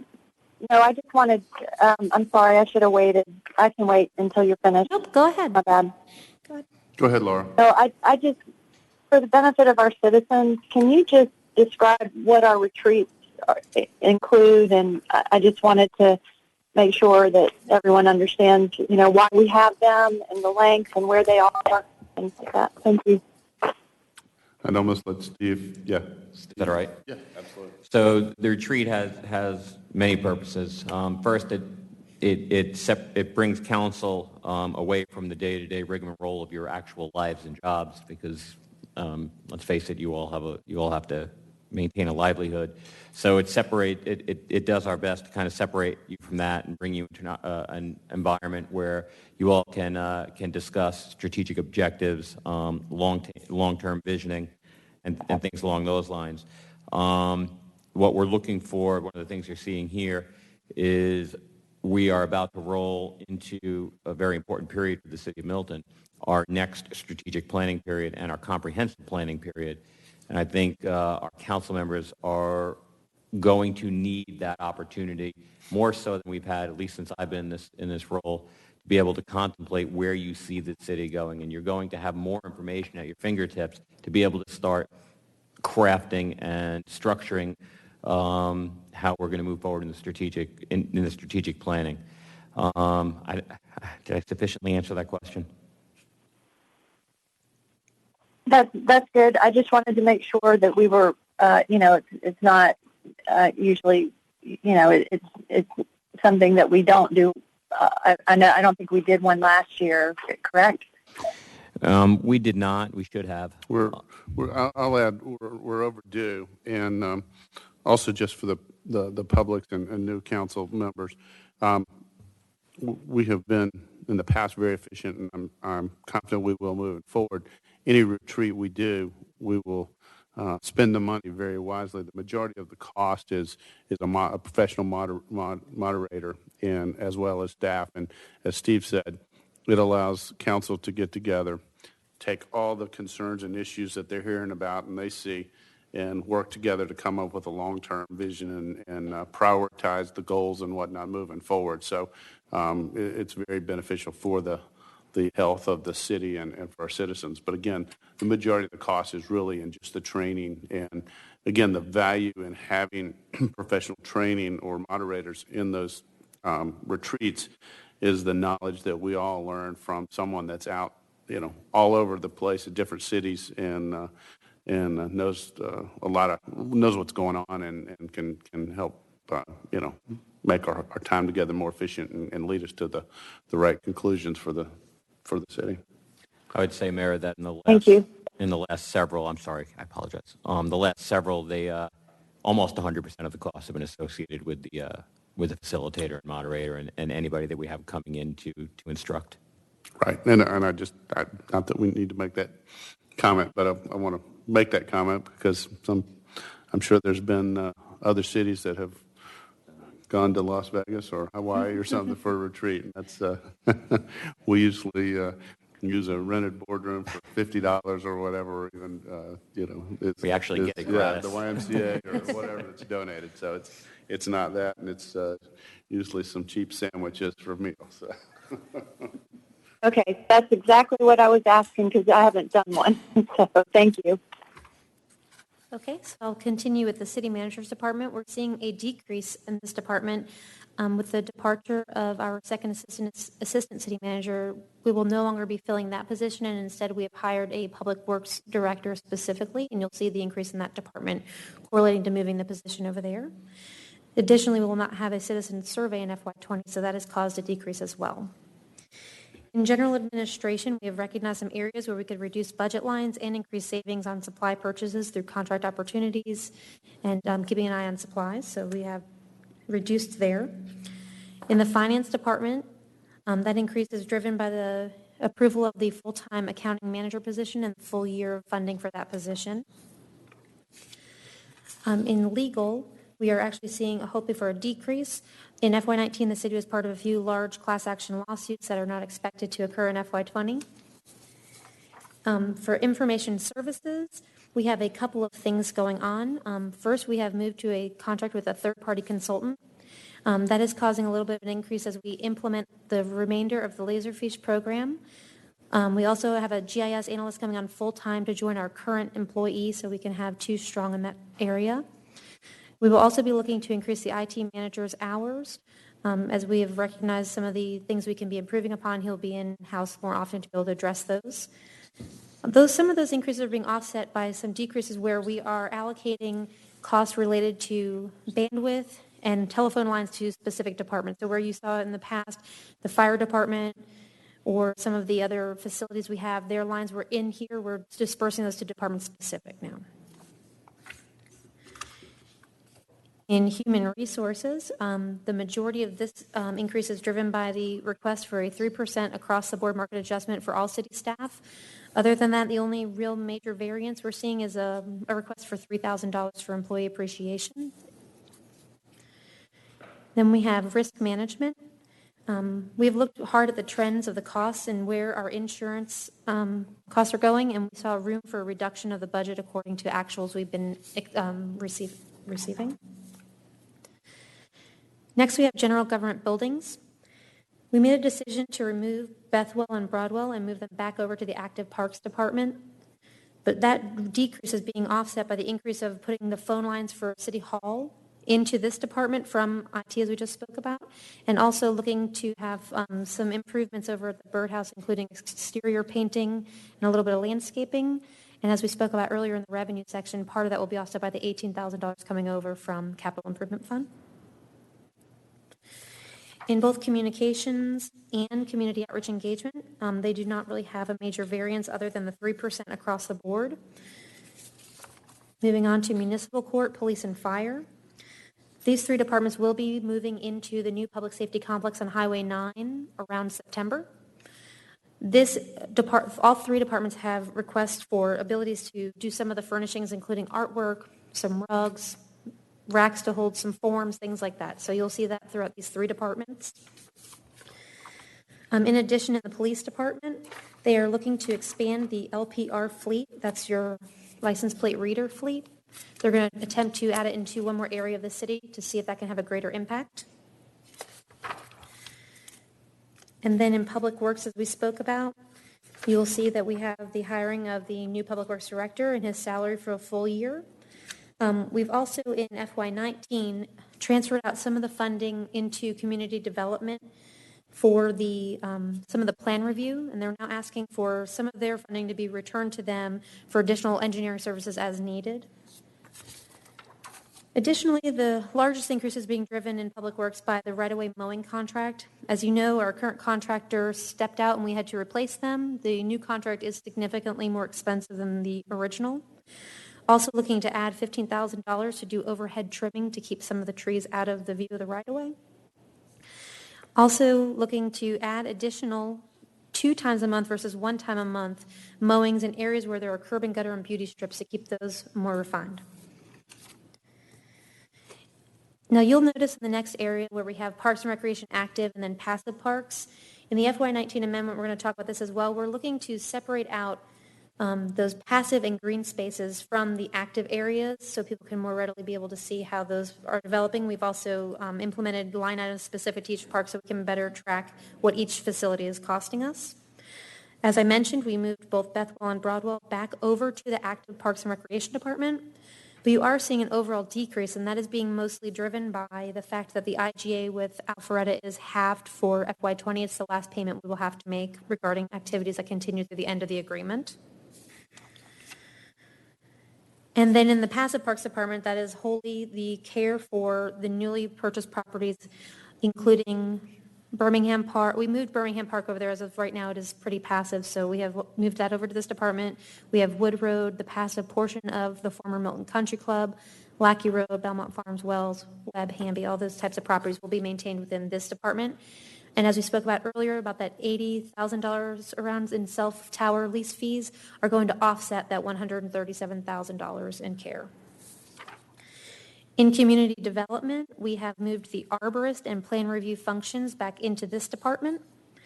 Additionally, we moved out the scanning to the city clerk department, so that kind of had an offsetting effect. In economic development, we've had a decrease. The Buxton group and RKG groups studies are complete. And we also have removed the funding request for the incubator program until we have some results from RKG to determine next steps, and then we'll come before you with that. In the debt service area, you will see that we have debt service prepared for the payment on Bell Memorial build-out revenue bond and the first year's interest-only payments for the public safety complex. In future years, we'll have some offsetting funds for this as well, as we'll see the purchase of Station 43 in FY20, so we'll no longer have those lease payments. And we're hoping to renegotiate the Bell Memorial bond to go down. And lastly, the Deerfield lease will no longer be an expense we have to incur. I think that about covers our maintenance and operating. If anyone has any questions, I'll stop to take those now. Any questions? Here, any questions, Laura or Carol? No, thank you. Okay. Joe? So Bernadette, you had Let me go back. implied in these numbers and the increases or the changes were, I think you mentioned something about cost of living increases for all salaries, that kind of thing. Yes, sir. In the presentation that preceded this, we had a couple of examples where we called out specifically changes that we wanted to make in salaries. So it was either because the position changed or the responsibilities changed or something like that. That's correct.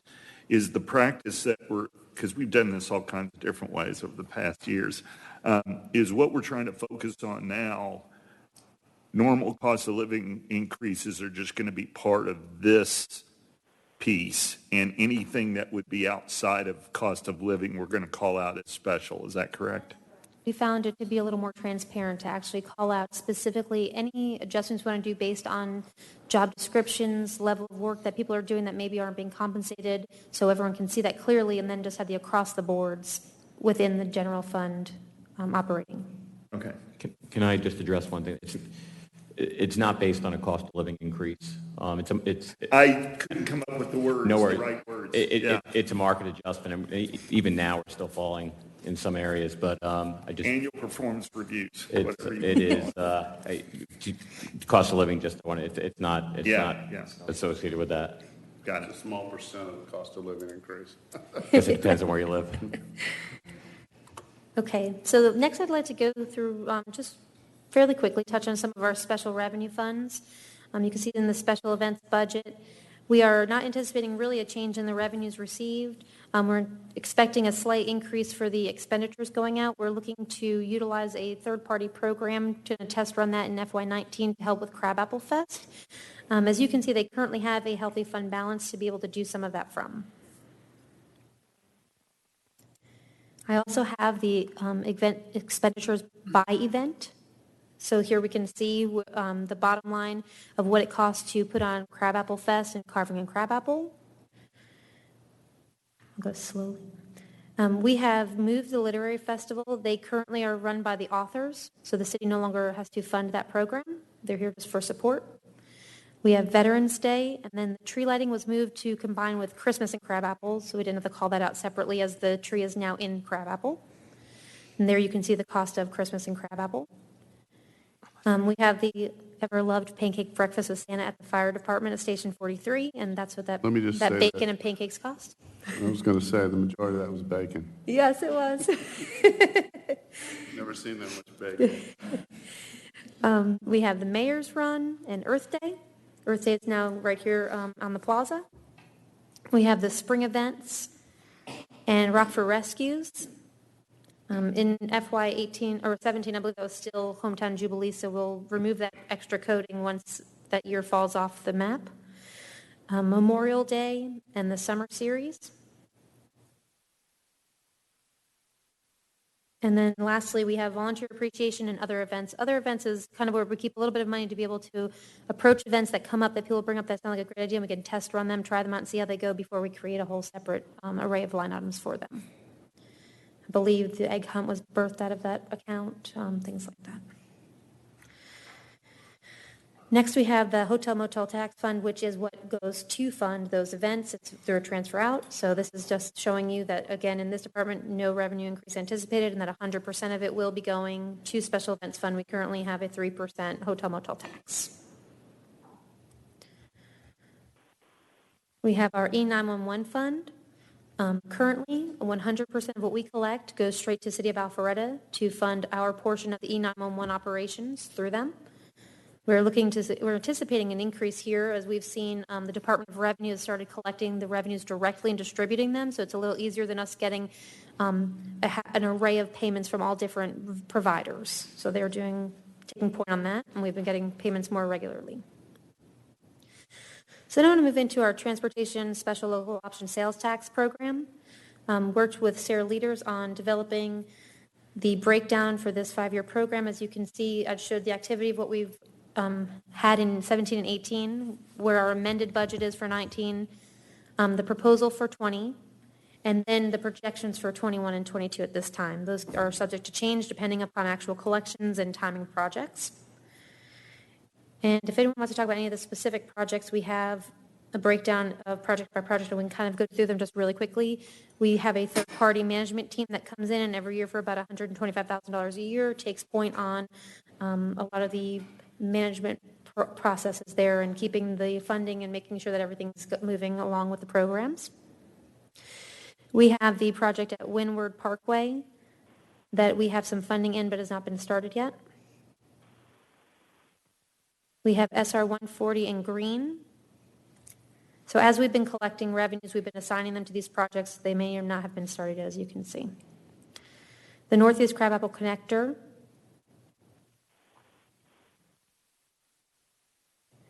We have Hopewell at Bethany.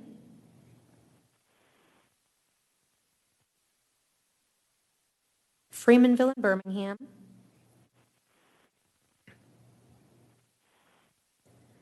Hopewell at Thompson. And some of the planning has begun on this project. As you can see in the expenditure section, we have started spending some money.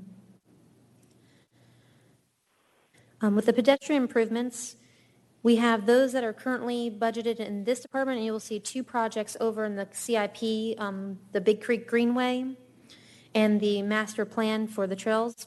They are both using some T-SPLOST funding as well from the pedestrian portion.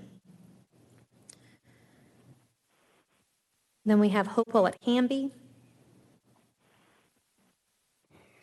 The bridge program is going to fund the Birmingham Middle Bridge. Capital will fund the other bridges.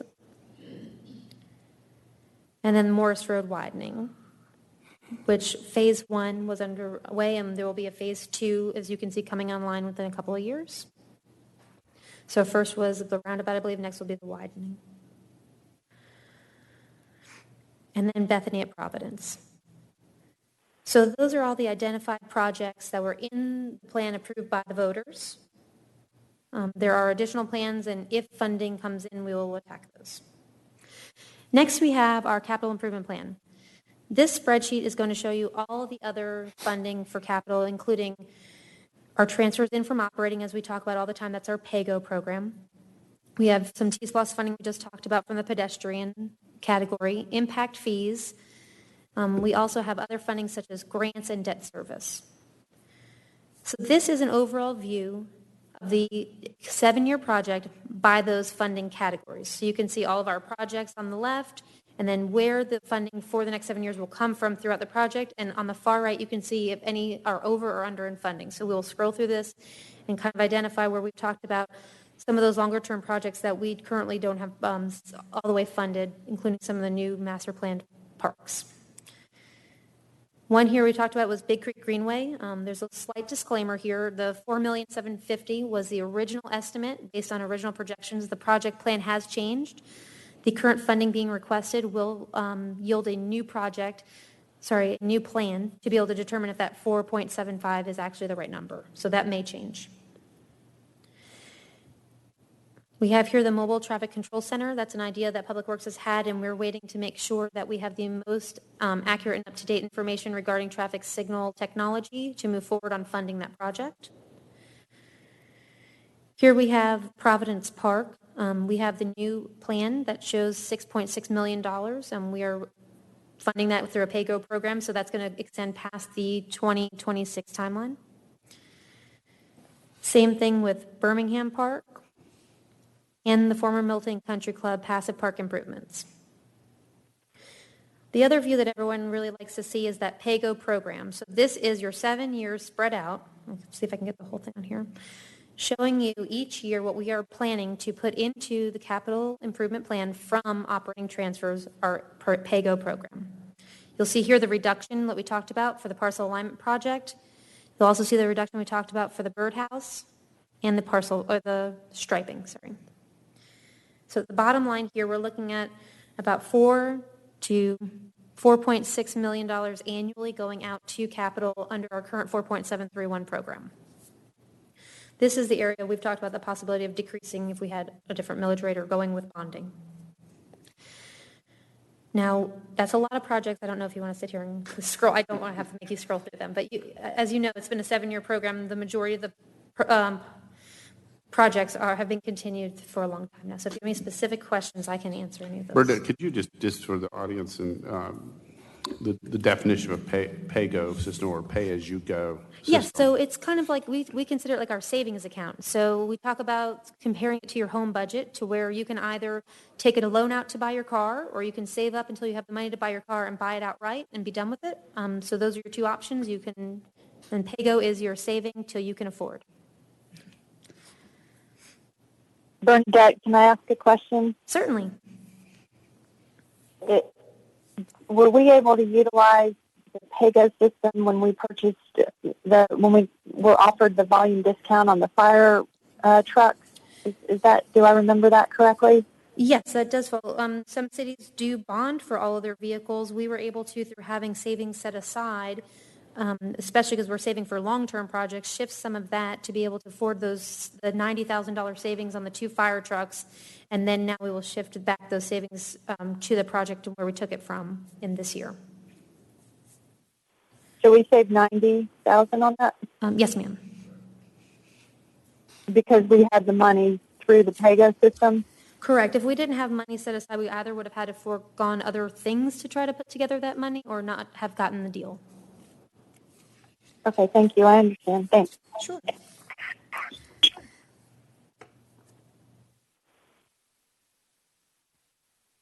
And I just wanted to point out one last thing. The impact fee program. We are looking to do an impact fee ordinance update. As you know, the original plan was adopted in 2015, and the existing plan was geared towards some of our older plans at this point, our 2012 Parks and Rec plan, our conservation plan for land acquisition. Also, our population increase will be determined by the new census, so all of those things will be able to go into a new methodology report to yield the right rate and the right distribution amongst departments within the city on projects that we have coming forward. So where right now you saw like the baseball fields with Jim's request can be covered by about 67% impact fees, those percentages would change dependent upon the new plans, and it would be 100% funded by impact fee admin revenues we've collected.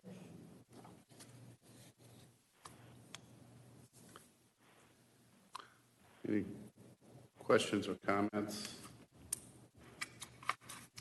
Good job. Thank you. No, staffing, okay, everything. Okay. So we will put this all together in the annual budget book, and it'll be available for the public to review in much more detail, including all of the facts and variances. And I do want to, not only to take Peyton's point, good job, thank you. I know every department, everyone sitting here has put in a lot of work and a lot of time. It's a very deep budget and whatnot. I also want to thank staff, and I know kind of the reputation among staff is they get questioned on everything, and if, there's a $19 charge for something, why wasn't it $16 the way it was last month? So I only say that to not only thank you guys, and it starts from the top down, but just so that our citizens realize, well, yes, the city, it costs a lot to run the city, and the city spends a lot of money, but it's done as efficient as possible so that there's value out of it. So there's not an attitude of wasting any dollars. Mm-hmm. Okay, so at this point, we will, is there any other questions or whatever on the work session here? If not, we'll reconvene the special called meeting of August 12th, 2019. Do I have a motion? So moved. I have a second. All right, I have a motion by Councilmember Longoria with a second by Councilmember Morag to reconvene our special called meeting. All in favor, please say aye. Aye. Aye. Good, that's unanimous. All right, Stacy, if you'll please call our next item. Our next item is consideration of an ordinance of the mayor and council of the city of Milton, Georgia, to establish the ad valorem tax rate of the city of Milton for fiscal year 2020 and for other purposes. First presentation was at the July 22nd, 2019 special called city council meeting. First public hearing held on July 22nd at the same special called council meeting. Second public hearing was held on July 22nd at the regularly called city council meeting. And the third public hearing you heard earlier this evening on August 12th, 2019. This is agenda item number 19152, Ms. Bernadette Harville. Could we repeat the whole presentation, please? If anyone has any questions, I'll be happy to respond to them. I know we talked about a lot today. Okay. I can bring the presentation back up if anyone wants to see any slides from it. I'll open up to Joe. So last time we talked about this, I referred to the rollback millage rate as the revenue neutral millage rate. The current millage rate is the rate neutral millage rate, and the capped millage rate as the historically neutral millage rate. If we look, the difference between the rollback and the current, so if we were to keep the millage rate the way it is, we're actually going to see an increase in revenue. And the reason we see it is because of the rollback represents what it would take to not increase the revenue at all. And that is about 3%. That you'd see an increase in revenues at about 3%. Right. So I'm going to pull this slide up. And you're I think only it's talking the most about, Bernadette, popular you're only slide. including property tax, correct? Correct, right. So we're talking about that's a revenue. good point. Yeah, I'm sorry. Yes, Yes, thank I'm very you. sorry. We're talking specifically about real, personal, and motor vehicle for current year property taxes at 3%. Okay. So if we said that we were going to be revenue neutral, that's obviously going to have an impact to our plan, the things we just talked about. Do you have any kind of a idea where we would tolerate those impacts? And Stephen, maybe that's a better question for you, because some of this stuff, we can't just cut everybody, equally, because those programs don't break up that way. So have we targeted certain things for certain decisions, I guess? Preliminarily, obviously I would have to come back to council to see if you agreed with where my recommendations would be. You could tell me, I don't want you touching the capital program, and you need to cut in your operating, which I would say that will affect level of service, and you may agree with that.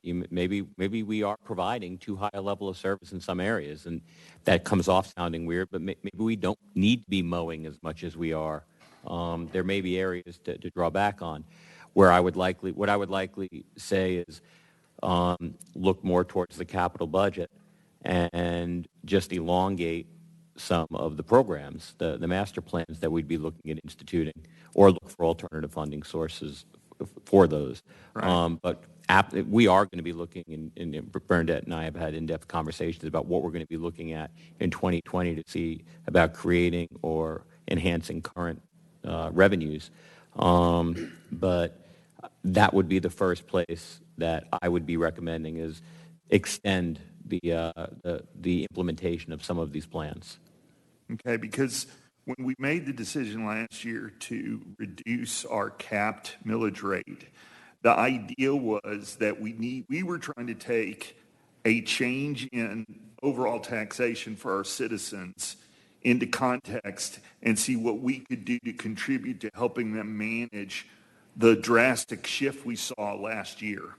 Okay? Now, none of our fellow municipalities or governing bodies decided to follow our lead, so we were alone in that, and that cost us something. I mean, we deferred certain programs and plans and challenges that we wanted to invest in, but because we were going to reduce our revenue by a certain percentage, we knew we were just going to make that decision. So if we continue with that plan, we're going to get a little bit more behind this year. Again, we're just going to not make the I don't want to say not move forward, because that's not really it. We're falling behind in terms of what we had originally planned. So, not to oversimplify it, but I see Bernadette starting to pick up the things that I've been saying. It's not very different from your home budget, just hopefully on a larger scale. You have a few choices. You increase revenues, you reduce your costs, or you borrow, or you delay and defer. So if you were going to, we've been using the buy the car type analysis. Right. Let's say you wanted car B. Car B cost $50,000. You have the choice to save for it. You have the choice to borrow for it, or you could choose car C, which might be B minus 2, and you're not spending the same amount of money on it. So you not to oversimplify, but those would be the conversations we'd have to have, or get a part-time job in addition to your full-time job and increase your revenues. Yeah, I would agree. It's, hate to simplify, but it is simplified almost like a personal budget. I think we all could, cut 20% out of everybody's budget. Now, that means you'd have to, all of a sudden you wouldn't have a landscaper, and you wouldn't have this, and you wouldn't be putting new tires on the car, and next thing you know, your wife's riding around with bald tires, your kids. But it could be done. So we do have to kind of balance it. So, Rick? I like Councilman Longoria's analogy, the way you explained the different millage rates, because I think that basically simplifies it so you understand what we're looking at. If we go with the millage rate neutral approach, the 4.390, which is what we reduced it to last year, we still are seeing an increase in actual revenues from a taxability standpoint, in addition to the different revenue categories. I'll call them revenue categories: loss, T-SPOS, different dollars coming in. At the 4.39%, if we kept it at that, are we going to see a decrease in our service levels? You shouldn't, unless, of course, you direct me to not touch ultimately elongate the implementation of the plans, and you say, I want this out of operating. No, it shouldn't impact daily level of service. If you want to if you want to look at how long it takes to deliver on master plans as a level of service, then yes. Peyton. So I guess I'm kind of new to this. This is my second go around with the budget. The first year, we all had this talk and we all knew that more than likely we're going to have to raise it back up this year. So we had that discussion at the last work session. So over the last 11 or 12 years, has the millage rate always been the same, 4.731, except for last year? Correct. That's correct. Okay. Well, I think our citizens are very satisfied with our level of service. And we've promised them Providence Park, Milton Country Club, updating all this stuff. And those are the complaints that we have. And with a 95% satisfaction, I'm fully happy with keeping it at 4.731. Matt? I have a comment. Go ahead, Laura, and then Matt. Sorry.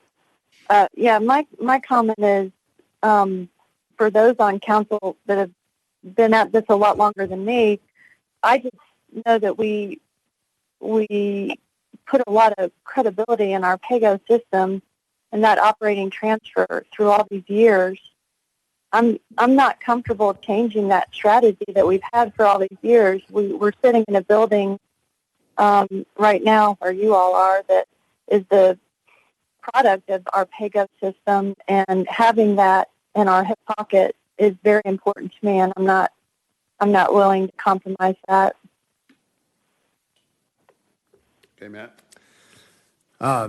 Well, I'm going to take an opposite position on that. Obviously, last year, everybody was shocked with regards to the increase in property valuations by the Fulton County Board of Education, which was really doomed to fail anyway because you had a government entity that was setting the rates and then setting the valuations and using the force of law to collect on it.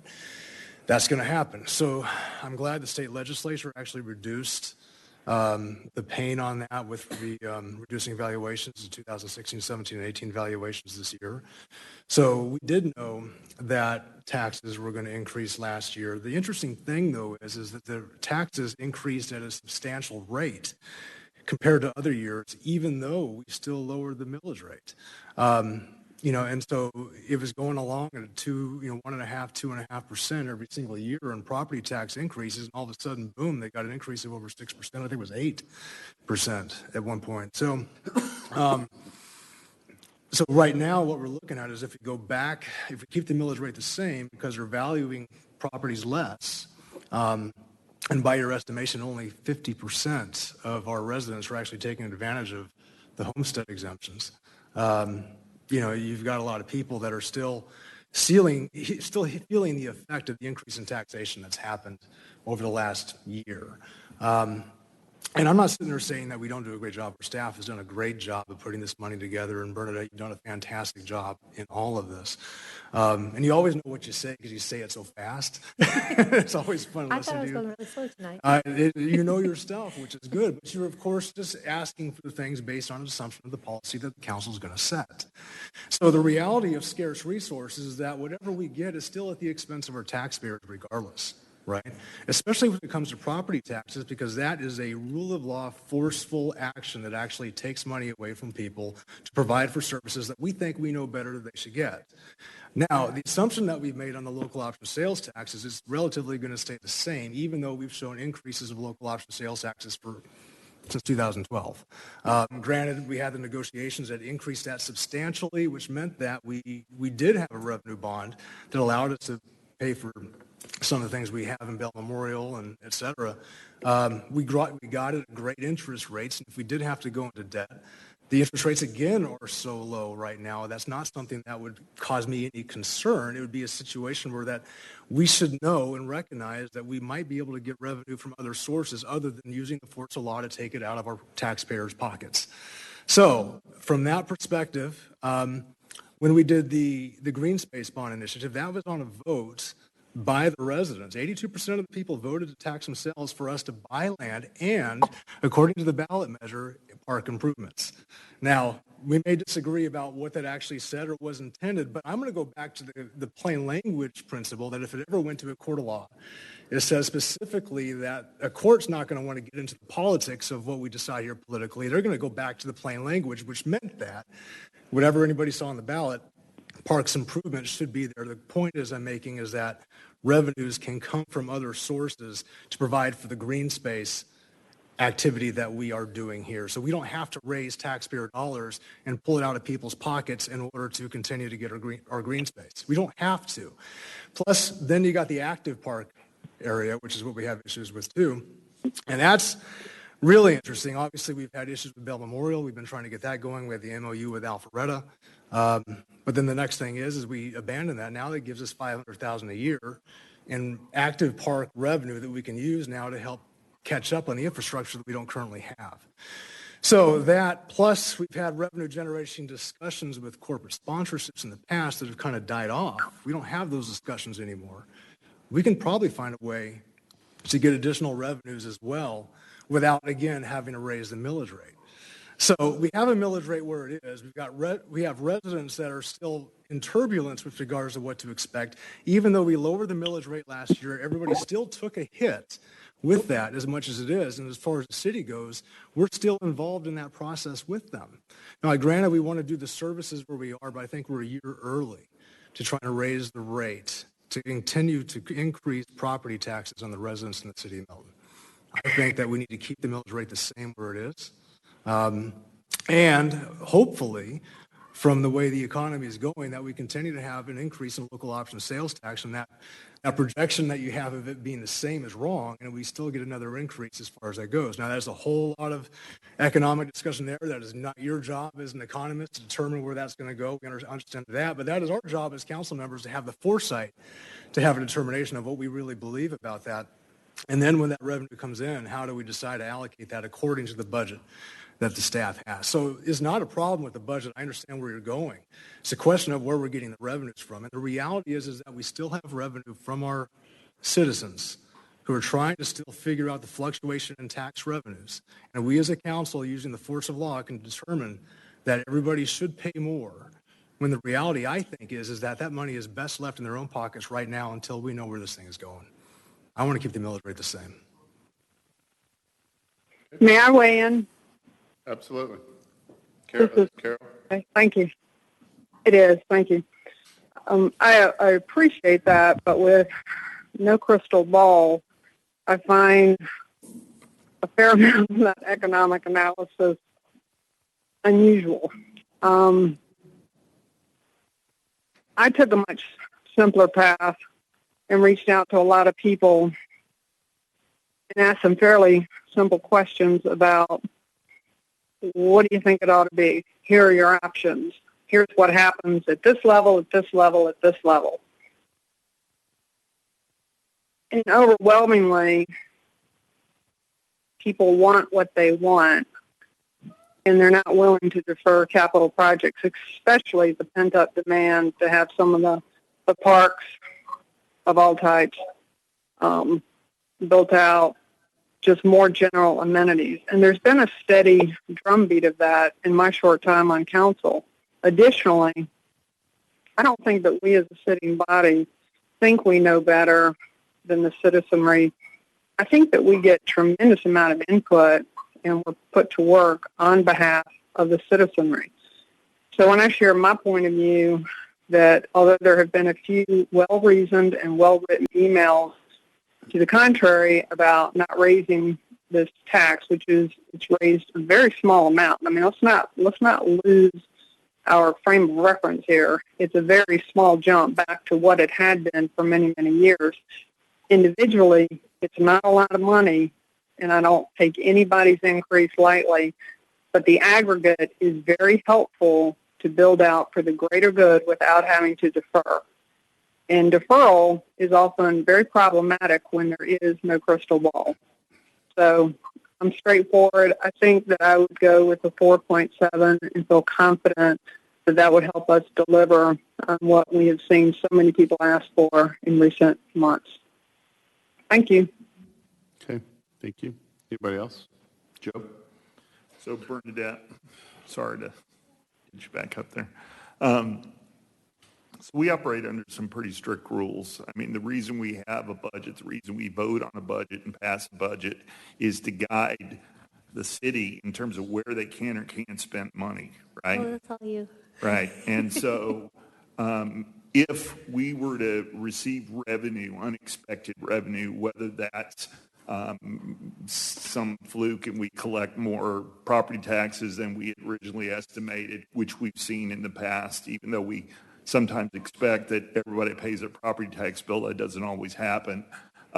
Or if SPLOST or some other local tax were to generate more revenue than we anticipate, well, while we have no problem accepting the additional revenue, it's not like we can all of a sudden just spend it.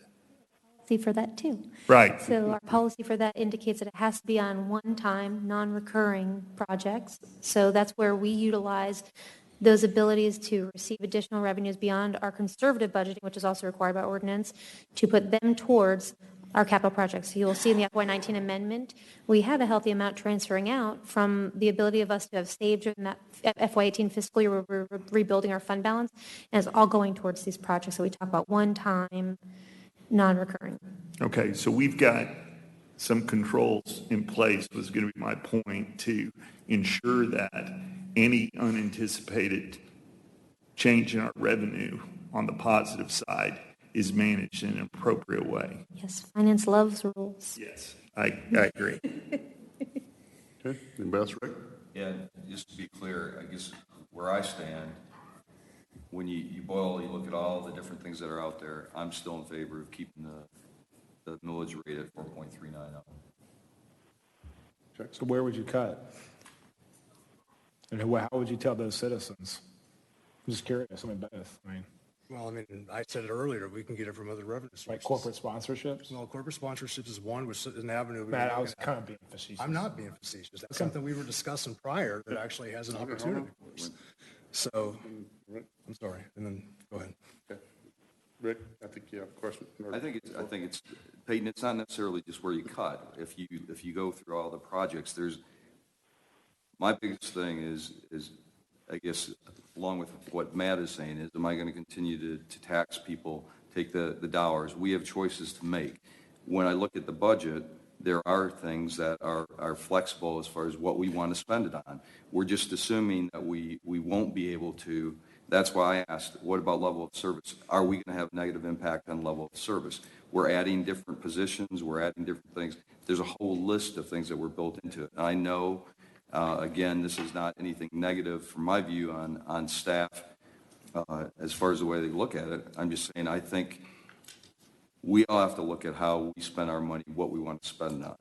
So I'm just making the point that we aren't cutting anything if we keep it at 4.39. We may not be doing some of the things that staff has requested and put in for funding, but I don't see it as a cut where I'm cutting services. Well, we've all supported what they've provided us.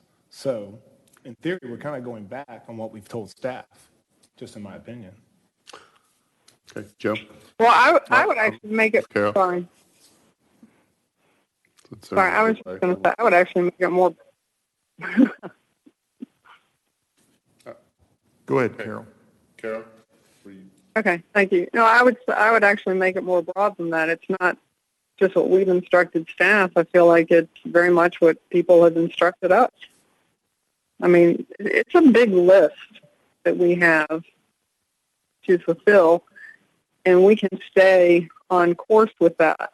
I don't know how we explain, yeah, we heard you, but we decided that we're just going to defer into the economic unknown.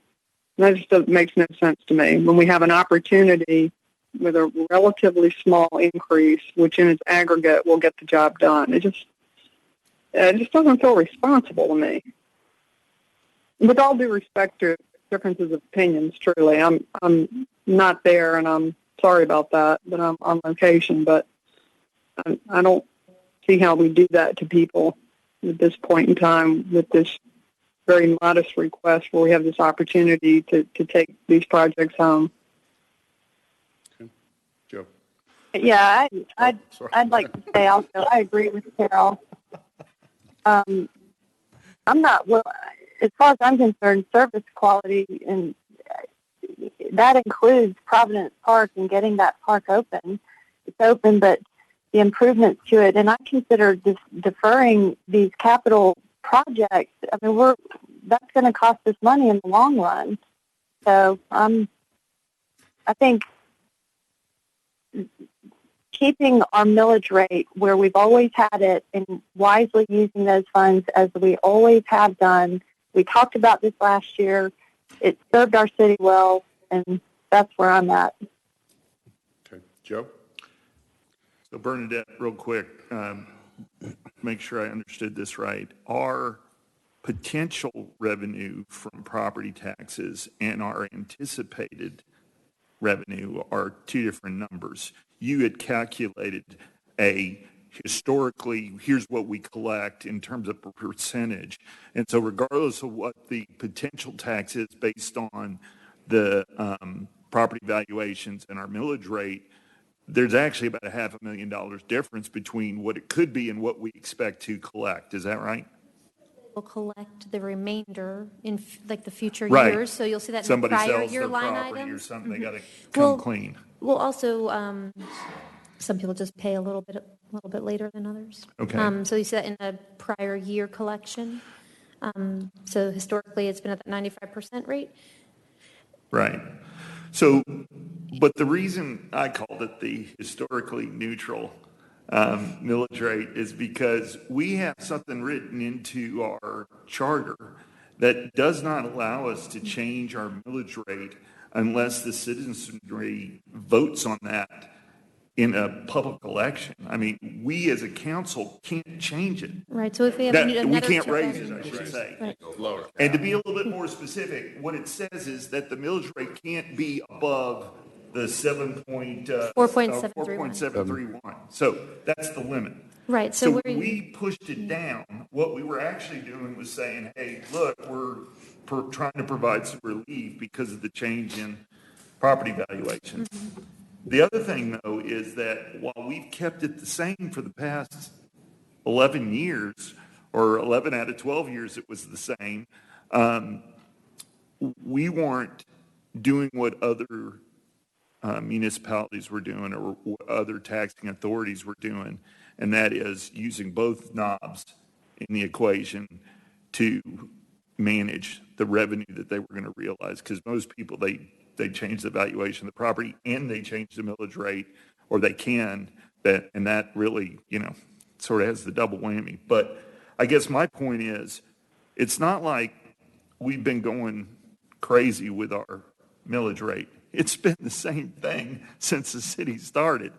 And if if you can't say something's anticipated because you've had it the same way the last 11 out of 12 years or 12 out of 13, whatever it's been, I mean, I don't know what you could say. I mean, it's like the New England Patriots winning the Super Bowl or something. Okay. So, yeah, I think everybody made their point. Now, I'm going to, I have a little bit of a different perspective than anybody else here, just because we'll be going on 14 years of cityhood and budgets. And originally, and the reason the cap was there was our legislators wanted to make sure that forming the city would not increase taxes, or at least the percentage of taxes that our citizens are taxed. And I'm very proud of our council and our staff at that time, because as we started the city, we were saddled with the same amount of money that Fulton County was spending taking care of what is now Milton. And proud to say that everybody worked together and our citizens really got more bang for their buck within the first year. There was a lot of improvements. And I remember as the city was incorporated, the majority of our citizens had the attitude of just leave us alone. That's the reason, the reason they wanted to form the city, or the majority supported it, was, we wanted local control, but just the county, the government leave us alone. But as we've improved our services and new people have moved here, now all of a sudden people expect a whole lot more as you increase, as we've built parks, as we've increased our infrastructure and our roadways and roundabouts and facilities and, again, parks and rec programs and activities. people are enjoying those improvements, but also expecting more. And public safety is a great thing, the safety of the city. So again, it's a different perspective. And as we have grown, I'll use this for example. Out of the maybe 5 citizens that I've heard from that are against bringing the millage rate back to where it was, probably get 100 comments, 100 to 1 of people that want more park space, more ball fields, more improvements, want us to get the country club open, the trail system and whatnot. So again, I think, as a citizen, I'd be all for lowering the millage rate myself. I get hit as hard or more than anybody else here, as any of our citizens, with the tax rates and pay our city taxes. But as sitting on this side of the table, and I look at the needs and desires of our citizens, it again would say 100 to 1. What I see and hear from our citizens is they want the improvements and the quality of life, and again, which in turn keeps their property values up. So, anyways, with that, I'm going to open up for a motion. Mayor, I'll make a motion to approve consideration of an ordinance of the mayor and council of the city of Milton, Georgia, to establish the ad valorem tax rate of 4.731 of the city of Milton for fiscal year 2020 and for other purposes. Second. Okay. Second. Fighting over that You're one. behind. I have a motion from Councilmember Jameson to set our millage rate at 4.731 with a second from Councilmember Longoria. Could we include the bond millage rate? Any discussion? Do we need to include the bond millage rate in that vote? Right, I would prefer that it be in the vote. Okay, so we have a motion and a second, so I'll ask. I withdraw my second. Withdraw the second. I'll withdraw my motion. Okay. Bond millage rate? 0.588. Okay, I'll open up for the motion again.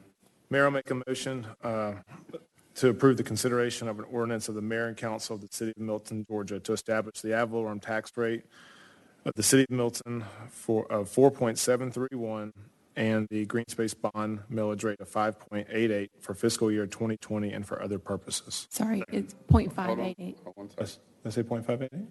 You said 5.88. Does it count? I have dyslexia. Did you second it? No, Okay. I've been second, yeah. So let me just amend my motion, and I'll just say it all over again. I'll just withdraw my motion and say it all over again.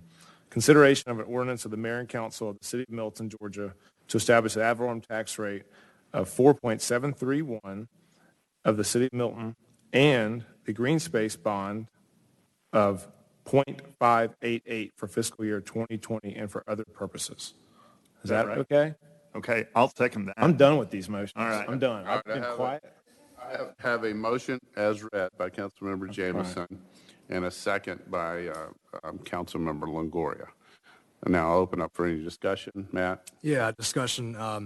For those of the members of council who are new here, they may not realize there actually is distinction among different taxes. And so some of the reasons why we were able to do a lot of the things that we have done in the past is because we got a lot of our revenues, not just from property taxes, but because of the local option sales tax increase, because of the GO bond that we did, and plus the green space bond. Not only that, but we've got T-SPLOS that's involved. We've got impact fees that we've done as well. So we've got revenue sources from several different sources. The difference with those, though, is that they are either voluntary taxes by our residents themselves, or they are taxes on those who are trying to do business in Milton, like developers and impact fees. Right here, what we're doing here is we're actually deciding ourselves to tax our residents more when I don't think we need to. And that's a very important distinction. So if we are going to do that, I've seen people on fixed incomes that are terrified about Councilmember. Please, Hold on. please. 1 second. And I've looked in the eyes of senior citizens who are on fixed incomes who are afraid of rising taxes in our own community.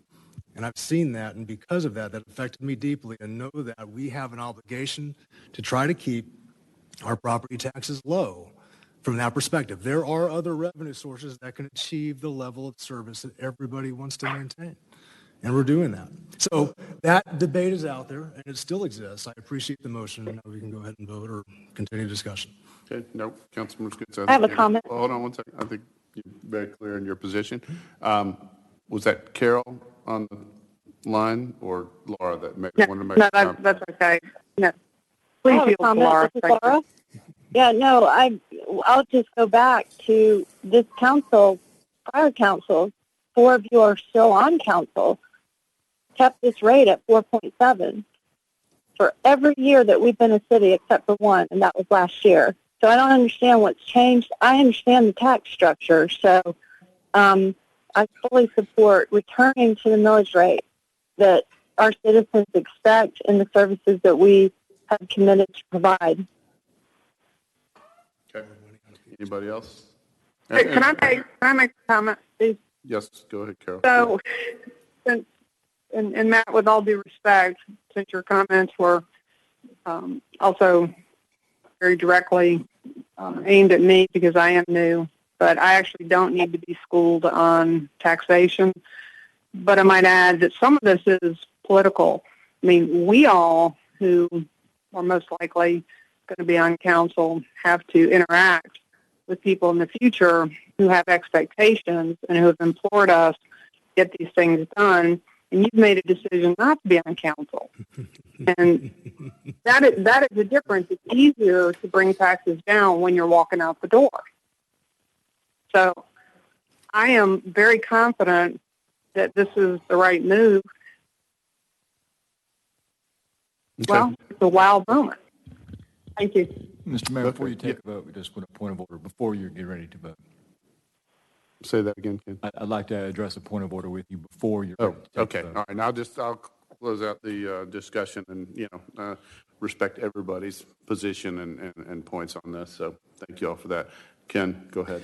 Yeah, Mr. Mayor, members of the council, just because of the significance of this vote, setting the millage is a big deal. I would just like confirmation from Councilmember Bentley and Councilmember Cookerly that they are outside of the jurisdiction this evening. Okay. Councilmember Bentley and Cookerly, did you hear Ken's comment or question? We did. I did, yes.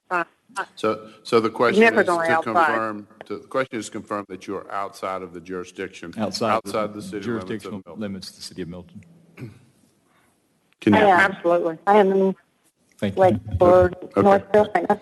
Okay. All right. We've got a motion and a second. All in favor, please say aye. Aye. Any opposed? Aye. Aye. Okay.